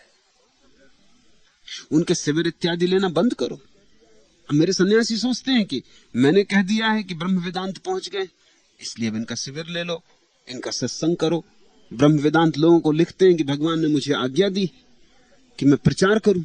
मैंने उन्हें कोई आज्ञा नहीं दी। इस संबंध में स्मरण रखो कि जब भी कोई आदमी इस तरह की बात तुमसे आके कहे, तो जब तक उसके पास आश्रम का पत्र ना हो मेरी तरफ से, तब तक तुम कभी सुनना मत। न तो पैसा दो, न सम्मान दो, न किसी तरह के शिविर आयोजन करो, क्योंकि बहुत झंझट खड़ी हो रही। रोज लोग आके यहाँ खबर लाते हैं कि हमसे फलां सन्यासी 10,000 रुपए ले गए। उसने कहा मैं फाउंडेशन की तरफ से, आश्रम की तरफ से आया हूं, बड़ी जरूरत है। अब ये कठिन होगा इसको तय करना कि कौन कहां से किससे मांग के ले जाएगा। और लोग सरल हैं और लोगों का मुझसे प्रेम है। वो सोचते हैं कि जरूरत होगी, सन्यासी को भेजा है तो दे दो, पैसे दे दो, चलो ले जाने दो, कोई बात नहीं। मैंने किसी को पैसा लेने नहीं भेजा है। पैसे के संबंध में तुम चिंता ही मत करो। पैसे से मेरी कुछ दोस्ती आ ही जाता है, तुम उसकी फिक्र ही मत करो। तुमसे लेने ही नहीं, तुमसे कोई लेने आया उसको देने की जरूरत नहीं। और न ही मैंने किसी को अधिकार दिया है। हां, जिनको मैं भेजता हूं आश्रम से, उनका ख्याल रखो। मृदुला आती है आश्रम की तरफ से, चैतन्य भारती, 2 व्यक्ति आश्रम की तरफ से आते हैं, कोई तीसरा व्यक्ति नहीं आता। और जब भी कोई आए उससे तुम पत्र मांगना, ताकि इस तरह की गलतियों को रोका जा सके। श्री ब्रह्म वेदांत जी देश के अन्य भागों में भी आपके सन्यासी शिविरों में बुलाते हैं। उनके साथ साथ पोरबंदर के श्री अनंत जी तो और भी गजब ढाते। अनंत जी मालूम होता है श्री मुरारजी देसाई के शिष्य हो गए। वे अपना पेशाब सबके ऊपर छिड़कते।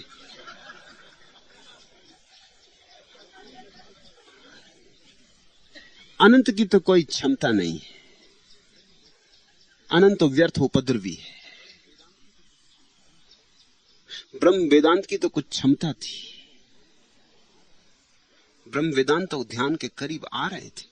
बात जमी जाती थी कि अपने हाथ से उखाड़ ली, फिर जम सकती है, कुछ बिगड़ नहीं गया। और उनकी बात बिगाड़ने में अनंत का हाथ है। अनंत उपद्रवी है। गांजा, चरस, ये सब जमता होगा। इसी को जमाने के लिए ब्रह्म वेदांत को आड़ बना लिया। ब्रह्म वेदांत सीधे आदमी, अनंत उपद्रवी है। तो वो तो कई खेल करेगा, कई तरह के उपद्रव करेगा। इस तरह की बातों को सहारा मत दो। इस तरह की बातों को बिल्कुल रोक दो। इनको जड़ से काट दो, शुरू से ही काट दो। ये मेरे बाद तो इस तरह की बहुत बातें चलेंगी, तब बहुत मुश्किल हो जाएगा। इसलिए अच्छा है कि मेरे रहते तुम ये सारे सूत्र ख्याल में ले लो, मेरे सामने ही मत चलने दो, ताकि मेरे बाद भी ना चल सके। और जब मैं मौजूद हूं तो सीधी मुझसे पूछ ले सकते हो। अब ये क्या पागलपन है? किसी मादक द्रव्य से कोई आदमी समाधि को उपलब्ध नहीं होता, लेकिन सदियों से इस देश में यह भ्रांति रही, क्योंकि मादक द्रव्यों में एक है बात कि उनसे झूठी समाधि पैदा हो जाती। इसलिए सस्ता जिनको प्रचार करवाना हो, अब करते वो ये होंगे। ऐसा बहुत दफे किया गया है, किया जाता रहा। इस तरह की धोखेधड़ी बड़ी प्राचीन है। साधुओं के अखाड़ों में ये कोशिश रही, प्रसाद में भांग मिला देंगे, भक्त प्रसाद लेके भांग खा जाएंगे, और फिर जब भजन होगा तो भक्त मस्ती में आ जाएंगे, और भक्त को पता ही नहीं कि वो भांग खा गया है। वो सोचेगा कि ध्यान की मस्ती, वो सोचेगा गुरु कृपा हो रही, वो सोचेगा सत्संग का लाभ मिल रहा है। ये सदा से चलता रहा है, सोम रस से लेकर अभी तक, वेद से लेकर अब तक साधु इस उपद्रव को फैलाते रहे। ये सस्ता मामला है। किसी को ध्यान में ले जाना तो कठिन प्रक्रिया है, लेकिन किसी को ध्यान में पहुंच जाने का धोखा दे देना बहुत सरल मामला है। अब तो पश्चिम में तो गांजा चरस से भी और ज्यादा विकसित चीजें पैदा हो गई। एलएसडी, जरा सी मात्रा एलएसडी की पानी में डाल दी जाए और सैकड़ों लोग मस्ती में आ जाएंगे। सरकारें विचार कर रही कि जहां लोग उपद्रवी हैं, बगावती हैं, वहां के जल स्रोतों में एलएसडी डाल दिया जाए, तो लोग बड़े मस्त हो जाएंगे, उनका उपद्रव खो जाएगा, उनकी बगावत चली जाएगी। सरकारें विचार कर रही हैं इस तरह का कि आज नहीं कल जब बच्चा पैदा हो अस्पताल में, तभी उसके भीतर कुछ तत्व डाल दिया जाए जिसके कारण उसके भीतर कभी बगावत ना हो, वो हमेशा जी हजूर रहे। ये सारे मादक द्रव्य जी हजूरी पैदा करवा देते। ये तुम्हारी जीवन चेतना को निखारते नहीं और न तुम्हें ध्यान की तरफ ले जाते। और इस तरह के सब उपद्रव चलते रहे। पेशाब छिड़की जाती रही, पेशाब प्रसाद में दी जाती रही, और जितनी मूढ़तापूर्ण बात हो उतनी ही लोगों को जचती। कुछ मूढ़ता में भी बड़ा आकर्षण। इसको समझने की कोशिश करना। तुम्हारे तथाकथित परमहंस मलमूत्र सेवन भी करते रहे, प्रसाद में भी मिलाते रहे, ये विक्षिप्तता के लक्षण। इसलिए मैं मुरारजी देसाई को 50% परमहंस कहता हूं। ये विक्षिप्तता के लक्षण, ये रुग्णता के लक्षण है। ये चित्त की स्वस्थ दशा नहीं। इस तरह का कोई कृत्य कहीं होता हो तत्क्षण रोकना, इस तरह के कृत्य में मत पड़ना। और इस तरह के कृत्य करने वाले बड़े उपाय से चलाते हैं व्यवस्था। अब मुझे पता चला है कि वहां वो करते क्या है। जो भी पहुंचता उसी को कहते आओ भगवान, उसके पैर पड़ते। अब जब तुम्हारा कोई पैर पड़ेगा, कभी तुम्हारा किसी ने पैर पड़ा नहीं, और तुमसे कहेगा भगवान, एकदम से तुम्हें भरोसा नहीं आता। और जब तुमसे जो भगवान कह रहा है तुम्हारे पैर पड़ रहा है, अब ये बिल्कुल स्वाभाविक हो गया कि तुम वहां किसी भी बात में कोई ऐतराज ना उठाओगे। तुम्हें भोजन कराया जाएगा, तुम्हारे हाथ पर दबाए जाएंगे, तुम्हारी सेवा की जाएगी, और तुम बड़े प्रसन्न हो गए, तुम बड़े आनंदित हो गए। अब जो भी चल रहा है चलने दो, अब तुम इसमें विरोध नहीं कर सकते। कैसे विरोध करोगे? जिन्होंने इतना सम्मान तुम्हें दिया है, उत्तर में तुम भी तो सम्मान ही दोगे ना। ये सब चालबाजियां हैं, और ये उपद्रव सदा आते। हर बुद्ध पुरुष के साथ ही ये उपद्रव खड़ा हो जाता। नया कुछ नहीं है, मगर सावधानी बरतनी जरूरी है। पूछा है, और यह सब आपके नाम पर होता है, जिससे आपके बारे में लोगों में गलतफहमी पैदा होती। गलतफहमी की कोई चिंता नहीं, वो तो मैं खुद ही काफी पैदा कर लेता हूं, उसकी कोई चिंता नहीं। गलतफहमी की फिक्र मत करना। फिक्र इस बात की करना है कि मेरे सन्यासियों को कोई भ्रांत दिशा न मिल जाए, लोगों में गलतफहमी की कोई फिक्र नहीं। लोगों की फिक्र कौन करता, वो क्या कहते। लेकिन सन्यासी जो कि धीरे धीरे ध्यान की तरफ उत्सुक हुए, इनको कोई गलत रास्तों पर ले जाने वाले लोग पैदा ना हो जाएं, इसका ख्याल रखना। इस तरह के लोग कहीं भी हों, उनको पकड़ के यहां ले आना, उनको कहना पहले वहां चलो।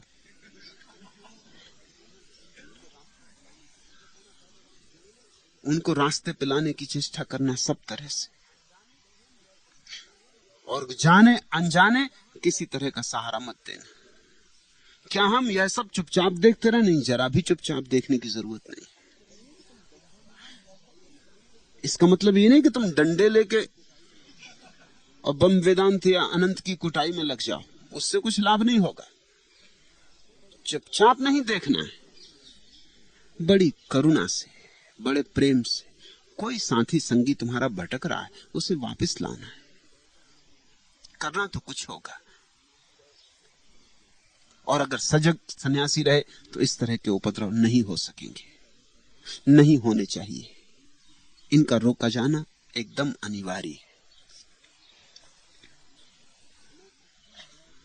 छठवां प्रश्न, मैं कुछ भी नया करने से भयभीत होता हूं, मैं इस भय से मुक्त कैसे हूं?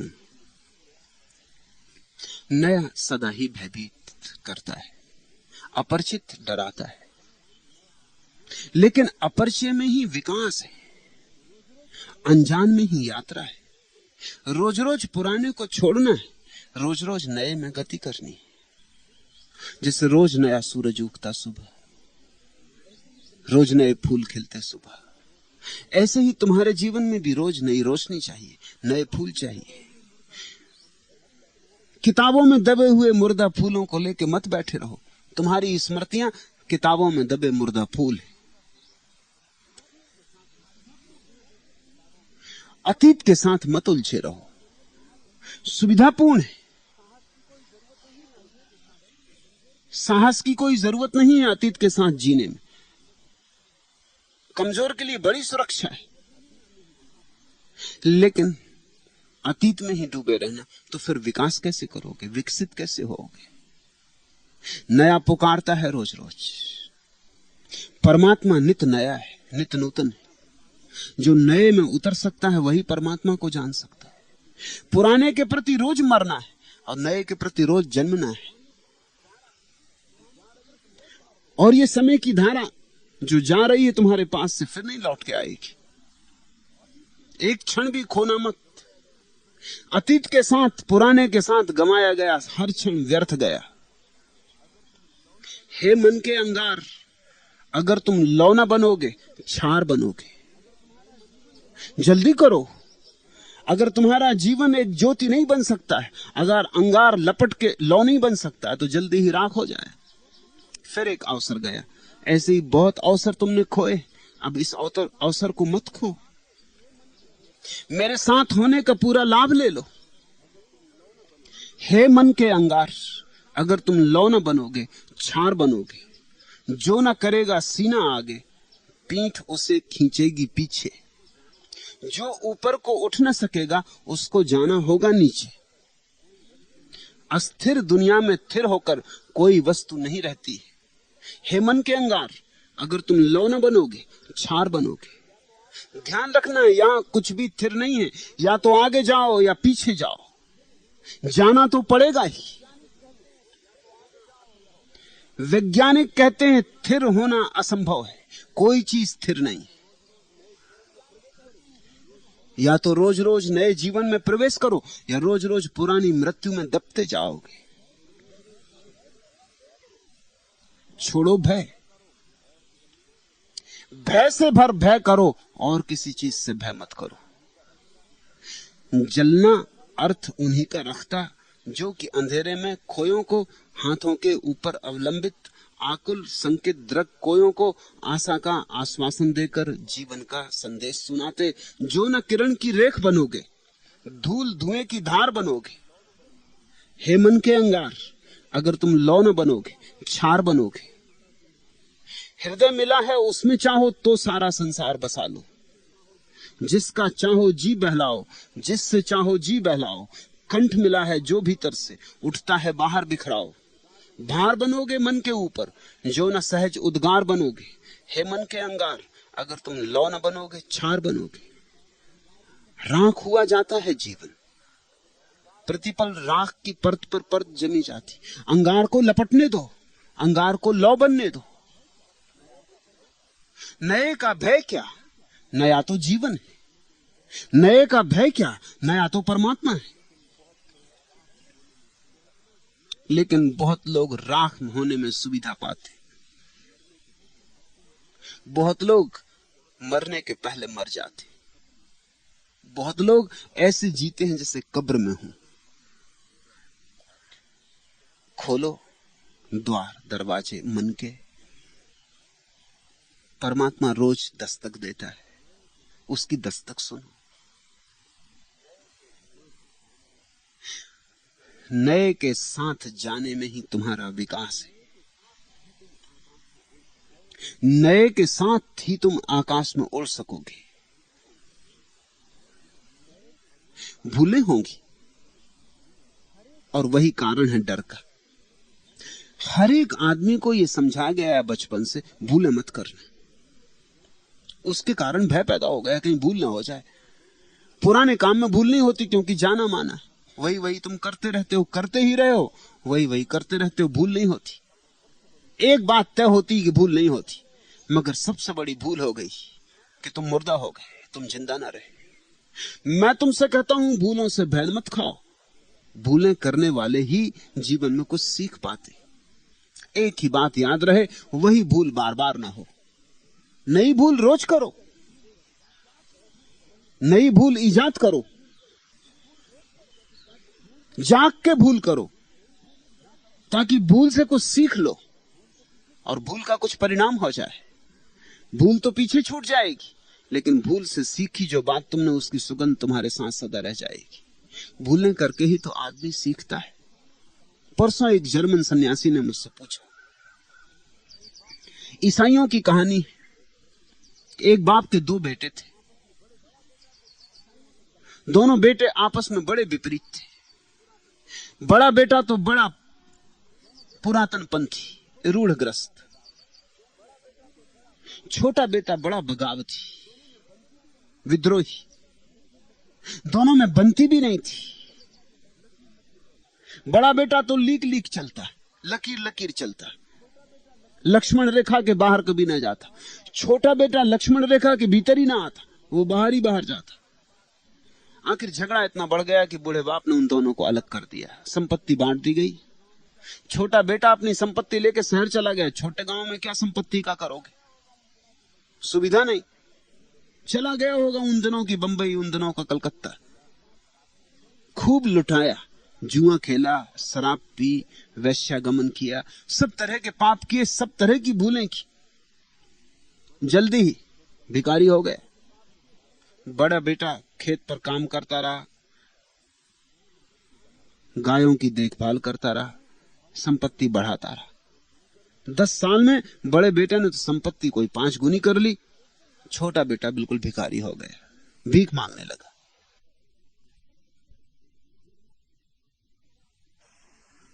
एक दिन रास्ते पर भीख मांगते मांगते उसे याद आया, एक द्वार के सामने खड़ा था। संयोग की बात कि उस मकान का द्वार ठीक वैसा था जैसे उसके बाप के मकान का द्वार। उसे याद आया कि हद हो गई, मैं भीख मांग रहा हूं। मेरे घर सैकड़ों नौकर हैं। यदि मैं जाऊं तो मेरे पिता मुझे अब भी माफ कर सकेंगे, मुझे उनके प्रेम का भरोसा है। और अब मैं ये नहीं चाहता कि मुझे बेटे की तरह स्वीकार करें, वो हक तो मैंने गंवा दिया, अब मैं उसका पात्र नहीं। लेकिन एक नौकर की तरह तो स्वीकार कर ही सकते हैं। जहां और सैकड़ों नौकर हैं, मैं भी एक पड़ा रहूंगा, नौकरी करता रहूंगा, गांवों को चरा लाऊंगा, कि खेत पर बीज बो दूंगा या फसल काट लाऊंगा या जो भी होगा। इस भीख मांगने से तो बेहतर होगा अपने पिता के घर तो रहूंगा। वो उसी दिन लौटा अपने गांव। खबर पहुंच गई उसके लौटने की। रोज रोज खबरें पहुंचती थी। पिता पूछता था क्या हो रहा है, क्या हो रहा है, कहां तक बात पहुंची, कहां तक बात बिगड़ी की बनी। अब तक दुखद समाचार ही आए थे, आज समाचार आया कि बेटा आ रहा है। बाप ने बड़ा उत्सव किया।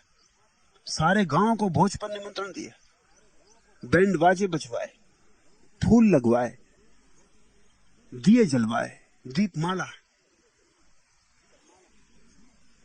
सबसे कीमती और महंगी शराब तलघरों से निकाली।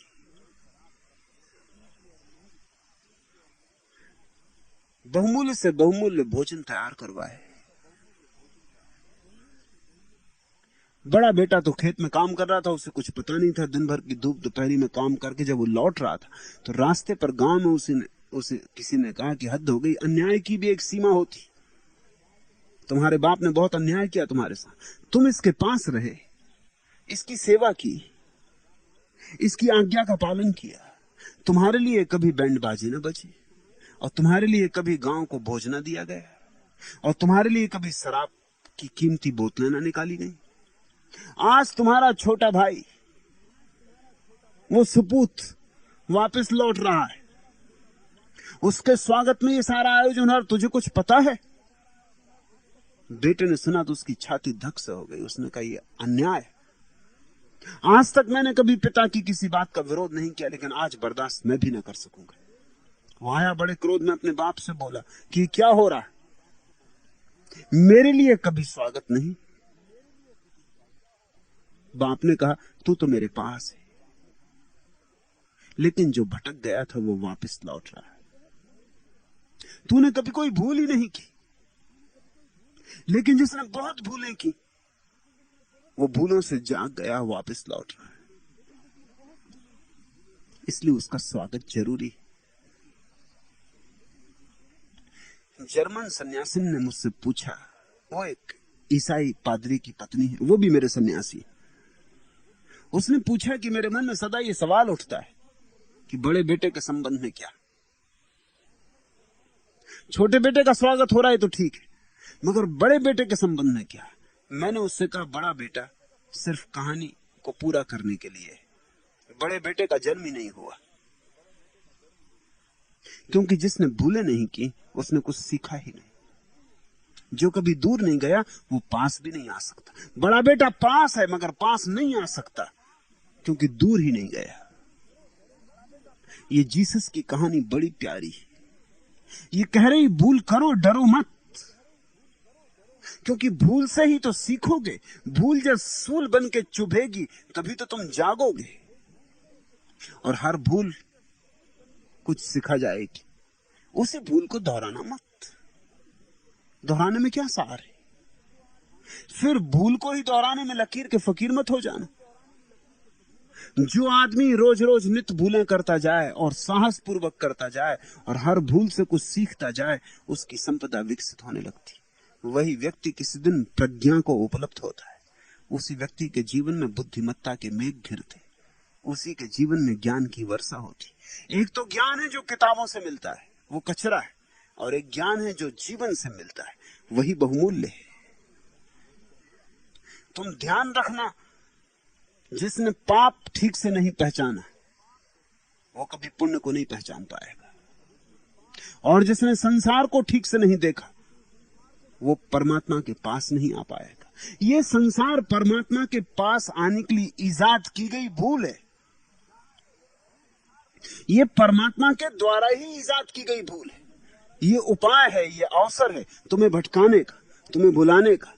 और तो भूल भूल के तुम जब याद करोगे, चूक चूक के जब तुम फिर वापस लौट आओगे, तो हर बार तुम्हारी प्रौढ़ता बढ़ेगी, हर बार तुम्हारा केंद्रीकरण बढ़ेगा, हर बार तुम्हारी चेतना ज्यादा प्रखर होती जाएगी। ध्यान रहे, हे मन के अंगार, अगर तुम लौ न बनोगे, छार बनोगे।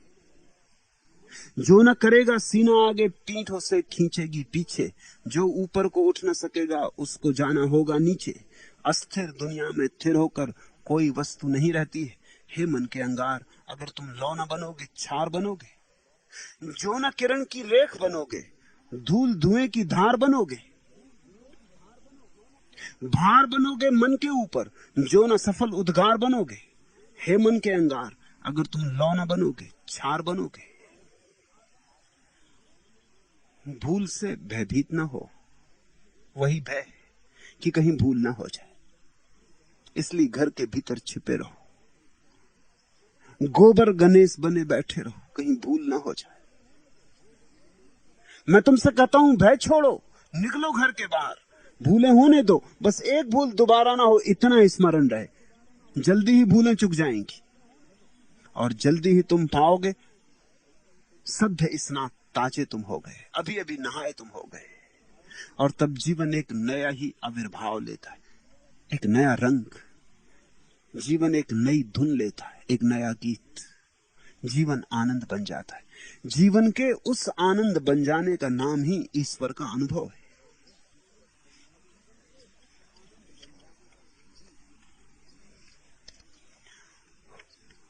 भूल और सूल और सब तरह से चुभा हुआ आदमी और सब तरफ से चेष्टा करके हार गया आदमी, सब तरफ से अपने अहंकार को सिद्ध करने की यात्रा में चला आदमी और सिद्ध नहीं कर पाया, विफल हो गया, ही समर्पण करने में समर्थ हो पाता है। समर्पण कमजोर की बात नहीं है, गोबर गणेश की बात नहीं है। समर्पण घर में ही जो बैठा रहा उसकी बात नहीं है। समर्पण उसकी बात है जिसने जीवन को जाना, सब तरह से जाना, सब तरह से लड़ा, संघर्ष किया, सब तरह से जूझा, युद्ध किया और हारा, और एक दिन पाया हार हार कर कि जीतने की चेष्टा में हार है, तो अब हार का भी प्रयोग करके देख लो, अब अपने से हार जाऊं, और तभी जीत फलित होती।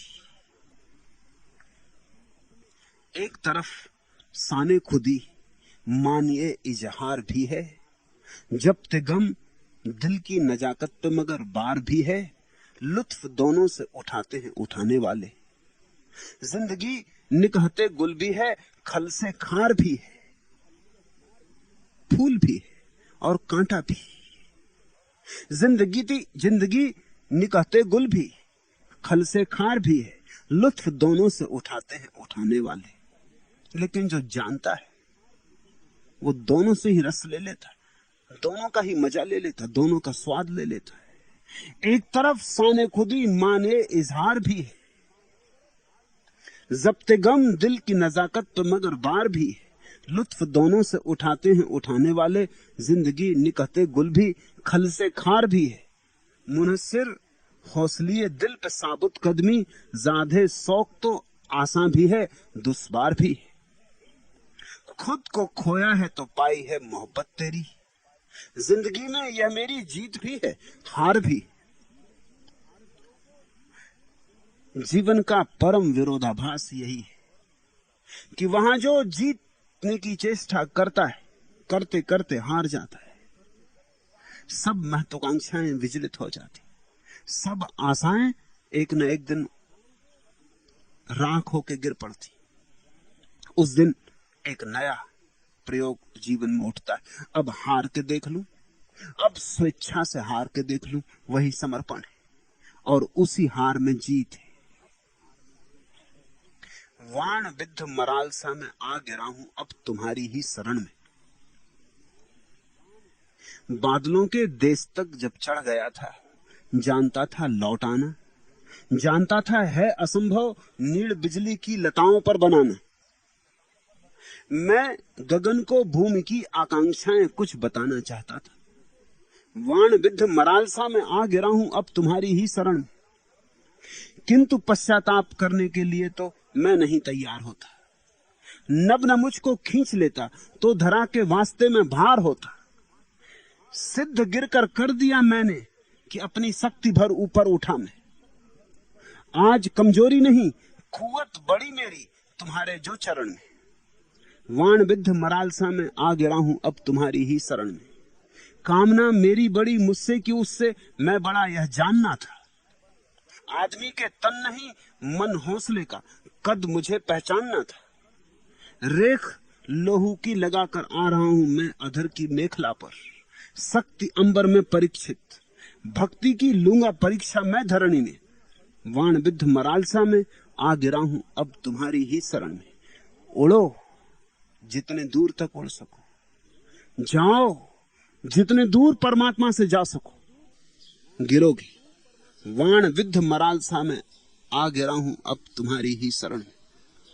और तब गिरने का मजा। और जो गया ही नहीं उसके गिरने में बल नहीं होता, जो लड़ा ही नहीं उसकी हार में जीवन नहीं होता, जो पास ही बैठा रहा वो पास हो ही नहीं सकता। पास होने के लिए दूर जाना अनिवार्य है। बाण विद्ध मरालसा में आ गिरा हूं अब तुम्हारी ही शरण में। बादलों के देश तक जब चढ़ गया था, जानता था लौट आना, जान नीड़ बिजली लताओं पर बनाना। साफ है कि इस जगत में कोई घर नहीं बना सकता, और साफ है कि बिजली की लताओं पर नीड़ बनाने कोई जाएगा तो हारेगा। बादलों के देश तक जब चढ़ गया था, जानता था लौट आना, लौटना भी पता था, लेकिन तब तक क्या लौटना जब तक आगे जाने की सुविधा हो।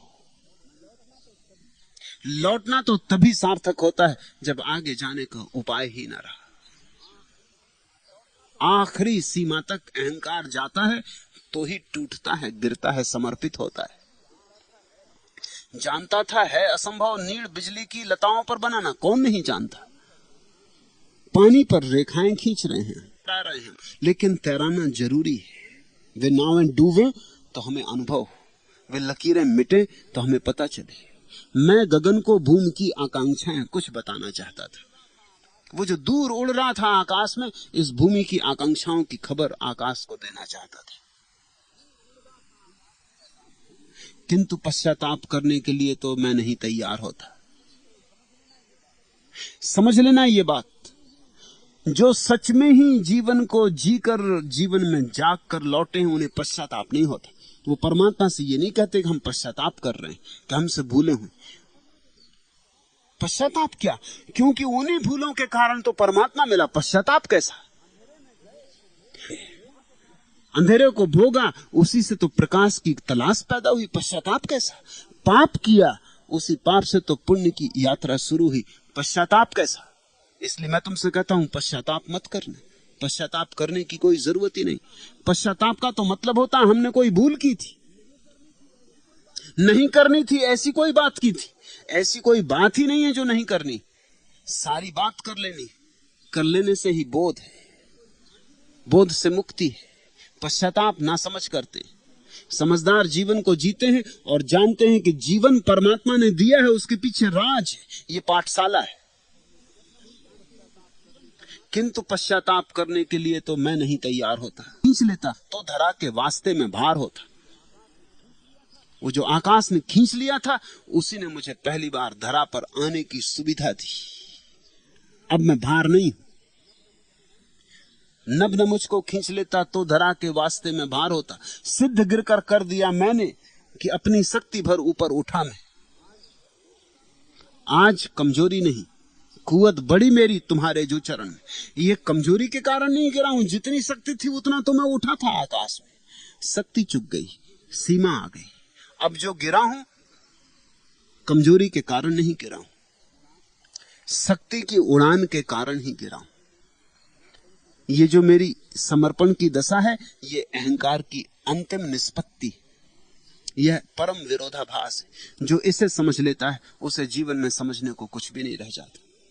वाण विद्ध मरालसा में आ गिरा हूं अब तुम्हारी ही शरण में। कामना मेरी बड़ी मुझसे कि उससे मैं बड़ा, यह जानना था, यह जानना ही पड़ेगा। पश्चिम का एक बहुत बड़ा धनी एंड्रू कार्नेगी मरा, तो उसके एक मित्र ने पूछा कि तुम्हें कौन सी चीज कमाने में लगाई रही,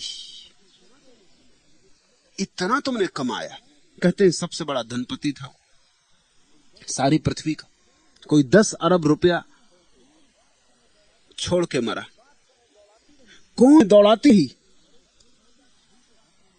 24 घंटे धन में ही लगाते, और एक सीमा आ जाती, उसके बाद धन का कोई मूल्य नहीं होता, क्योंकि जितना ज्यादा धन होता उतना मूल्य कम होता जाता। ख्याल रखना, लॉ ऑफ डिमिनिशिंग रिटर्न्स। मनोवैज्ञानिक भी उसे स्वीकार करते हैं, अर्थशास्त्र के नियम को। तुम्हारे पास जब 1 रुपया होता है तो उस 1 रुपये की कीमत ज्यादा होती है। जब तुम्हारे पास 1000 रुपये होते हैं फिर 1 रुपया होता है, उस 1 रुपये की कीमत बहुत कम होती। फिर तुम्हारे पास 10 लाख रुपए हैं और 1 रुपया होता, उसकी कीमत ना के बराबर होती। तुम्हारे पास 10 अरब रुपए, 1 रुपए की क्या कीमत? ये वही रुपया है, लेकिन एक आदमी के पास 1 ही रुपया है, उसके पास बड़ी कीमत, ये उसका सर्वस्व है, समाप्त हो जाता है। वो सीमा कभी की आ गई और गई, और एंड्रू कार्नेगी कमाने में लगा ही रहा। पूछा किसी ने, कौन सी चीज तुम्हें दौड़ाती रही? उसने कहा, मैं ये जानना चाहता था कि मेरी कामना हारती है कि मैं हार दूं। अभी तक मेरी कामना नहीं हारी, और मैं उसके पहले हारने को तैयार नहीं। फिर लौटूंगा, फिर कमाऊंगा। कामना मेरी बड़ी, मुझसे कि उससे मैं बड़ा, यह जानना था। आदमी के तन नहीं, मन हौसले का कद मुझे पहचानना था। रेख लोहू की लगा कर आ रहा हूं मैं अधर की मेखला पर। मैंने अपनी शक्ति, अपने संकल्प की परीक्षा तो आकाश में कर ली, शक्ति अंबर में परीक्षित। भक्ति की लूंगा परीक्षा मैं धरणी में। अब भक्ति की परीक्षा होगी। शक्ति की परीक्षा के बाद ही भक्ति की परीक्षा है। संकल्प की परीक्षा के बाद ही समर्पण की परीक्षा है। शक्ति अंबर में परीक्षित, भक्ति की लूंगा परीक्षा मैं धरणी में। वाण विद्ध मराल सा मैं आ गिरा हूं अब तुम्हारी ही शरण में।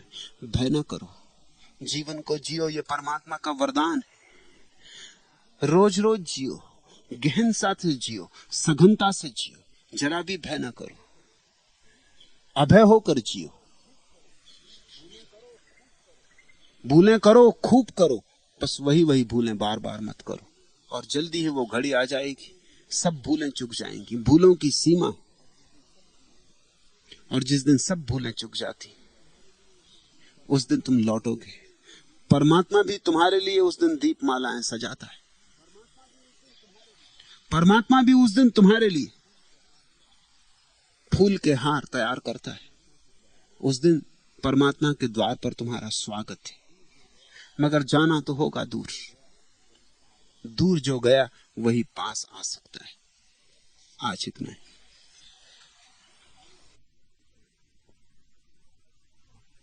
अगर यह वीडियो आपको अच्छी लग रही हो तो वीडियो को लाइक और चैनल को सब्सक्राइब करें।